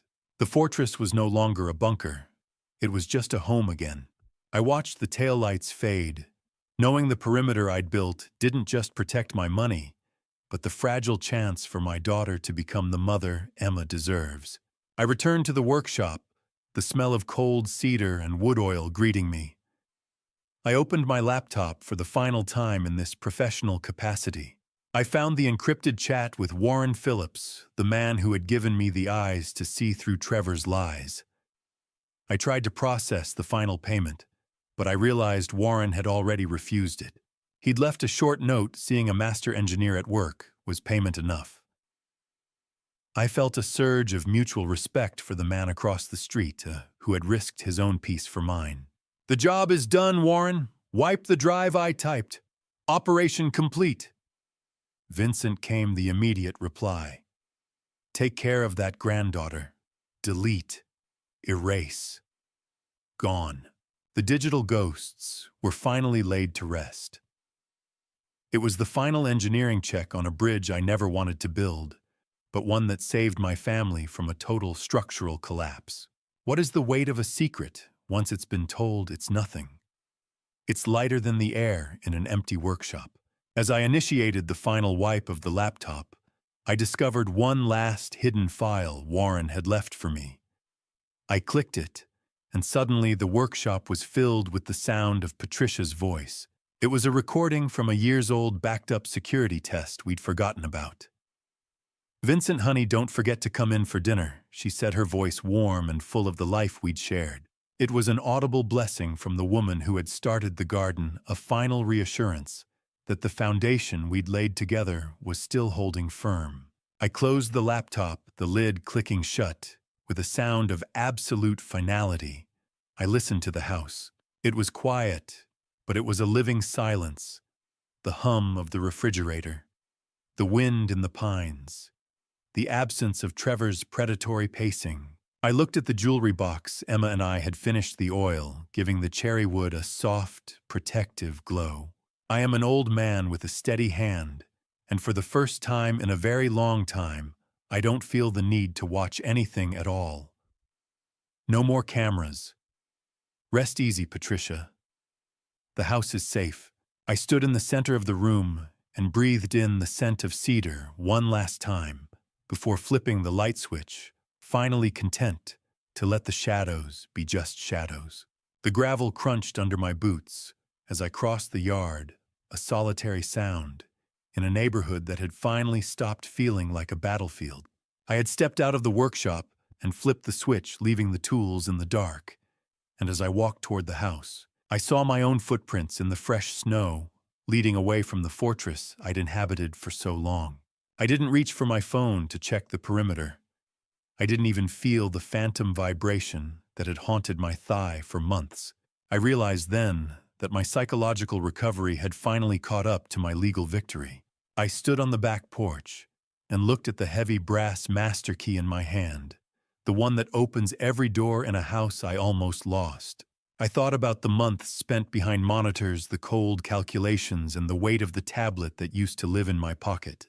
Now there are no cameras hidden in the eaves and no software monitoring the digital air. The greatest engineering feat of my life wasn't building the fortress, but knowing when it was finally safe enough to take the walls down. A home isn't a structure you defend, I whispered to the cold Oregon night. It's a place where you finally stop looking over your shoulder. I turned and looked out at the snow-covered garden, where Patricia's roses sleep beneath the frost safe and undisturbed. The orange glow of the sunset hit the white drifts, turning the backyard into a sea of fire and ice. The cycle of seasons is the ultimate blueprint, a reminder that even the deepest winter is just a preparation for a new spring. I am an old man, and my hands are tired, but as I look at the house, I know that Emma's future is as secure as the roots of those roses. I've done my job. The foundation is deep, the materials are honest, and the house stands firm. The roots are deep enough now, I thought, feeling a triumphant peace. Sleep well, Patricia. I've finished the work. A curtain is more than fabric. It's the final boundary of a man's soul. It is the line between the public war and the private peace. I stood there for a long minute, letting the cold bite into my lungs one last time. A reminder that I was still here, still standing, and still the master of my own domain. Click. The lock turned. The story ended. I opened the back door and stepped into the sudden welcoming warmth of the kitchen, the smell of wood oil and my old jacket clinging to me. I set the master key on the anniversary bowl, the ceramic clink sounding like a gavel, bringing a long trial to order. I looked out the window one last time at the fading light over the pines. There are no more secrets, no more recordings, and no more shadows to chase. Before I walked away from the glass, I thought of the small digital drive I'd tucked into the back of the jewelry box Emma and I finished. It contains a video message for her to open on her 18th birthday, explaining why her grandfather did what he did, ensuring the truth survives long after my own heartbeat fades. "Good night, world," I murmured. "I'm home." I pulled the curtain shut, the darkness of the yard disappearing as the warm light of the kitchen took hold. And for the first time in years, I didn't feel the need to look back. The structure was sound. The project was complete. Looking back at this family story, my biggest mistake wasn't trusting my daughter. It was staying silent when I first noticed the cracks in our foundation. I thought ignoring the warning signs would protect them, but silence only gave the rot more room to grow. Don't be like me. Don't wait until your entire world is collapsing before you start asking the hard questions about what's really happening inside your own home. This dad revenge wasn't just about reclaiming stolen assets. It was about teaching a brutal lesson that trust is a structure, and once you sabotage it from within, the entire building comes down. The strongest fortresses aren't built with steel and concrete, but with truth and accountability.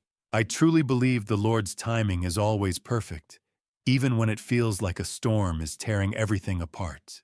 He gave me the strength to be the father and grandfather my family story needed, even when it meant becoming someone I never thought I'd be. My dad revenge taught me this. Protection isn't just about locks and legal documents. It's about having the courage to enforce consequences when the people you love cross lines that should never be crossed. The master key of integrity is the only legacy worth leaving behind. In every family story, there comes a moment when you must choose between comfortable lies and painful truths. I chose truth, and though it cost me dearly, my granddaughter will grow up knowing that some things like her safety and her future are worth any price. This dad revenge is complete. The fortress stands. And I finally understand that love sometimes means letting people hit the ground hard enough to wake up. Thank you for walking with me to the end of this journey. Please leave a comment, sharing your perspective. What would you do if you found yourself in a situation where your own family betrayed your trust? I genuinely want to hear your viewpoint. If this narrative resonated with you emotionally, consider subscribing to the channel so you won't miss future content. A gentle reminder, while inspired by real-world themes of family conflict and financial fraud, certain elements have been dramatized for storytelling purposes. If this type of content doesn't align with your preferences, feel free to explore other videos that might suit you better.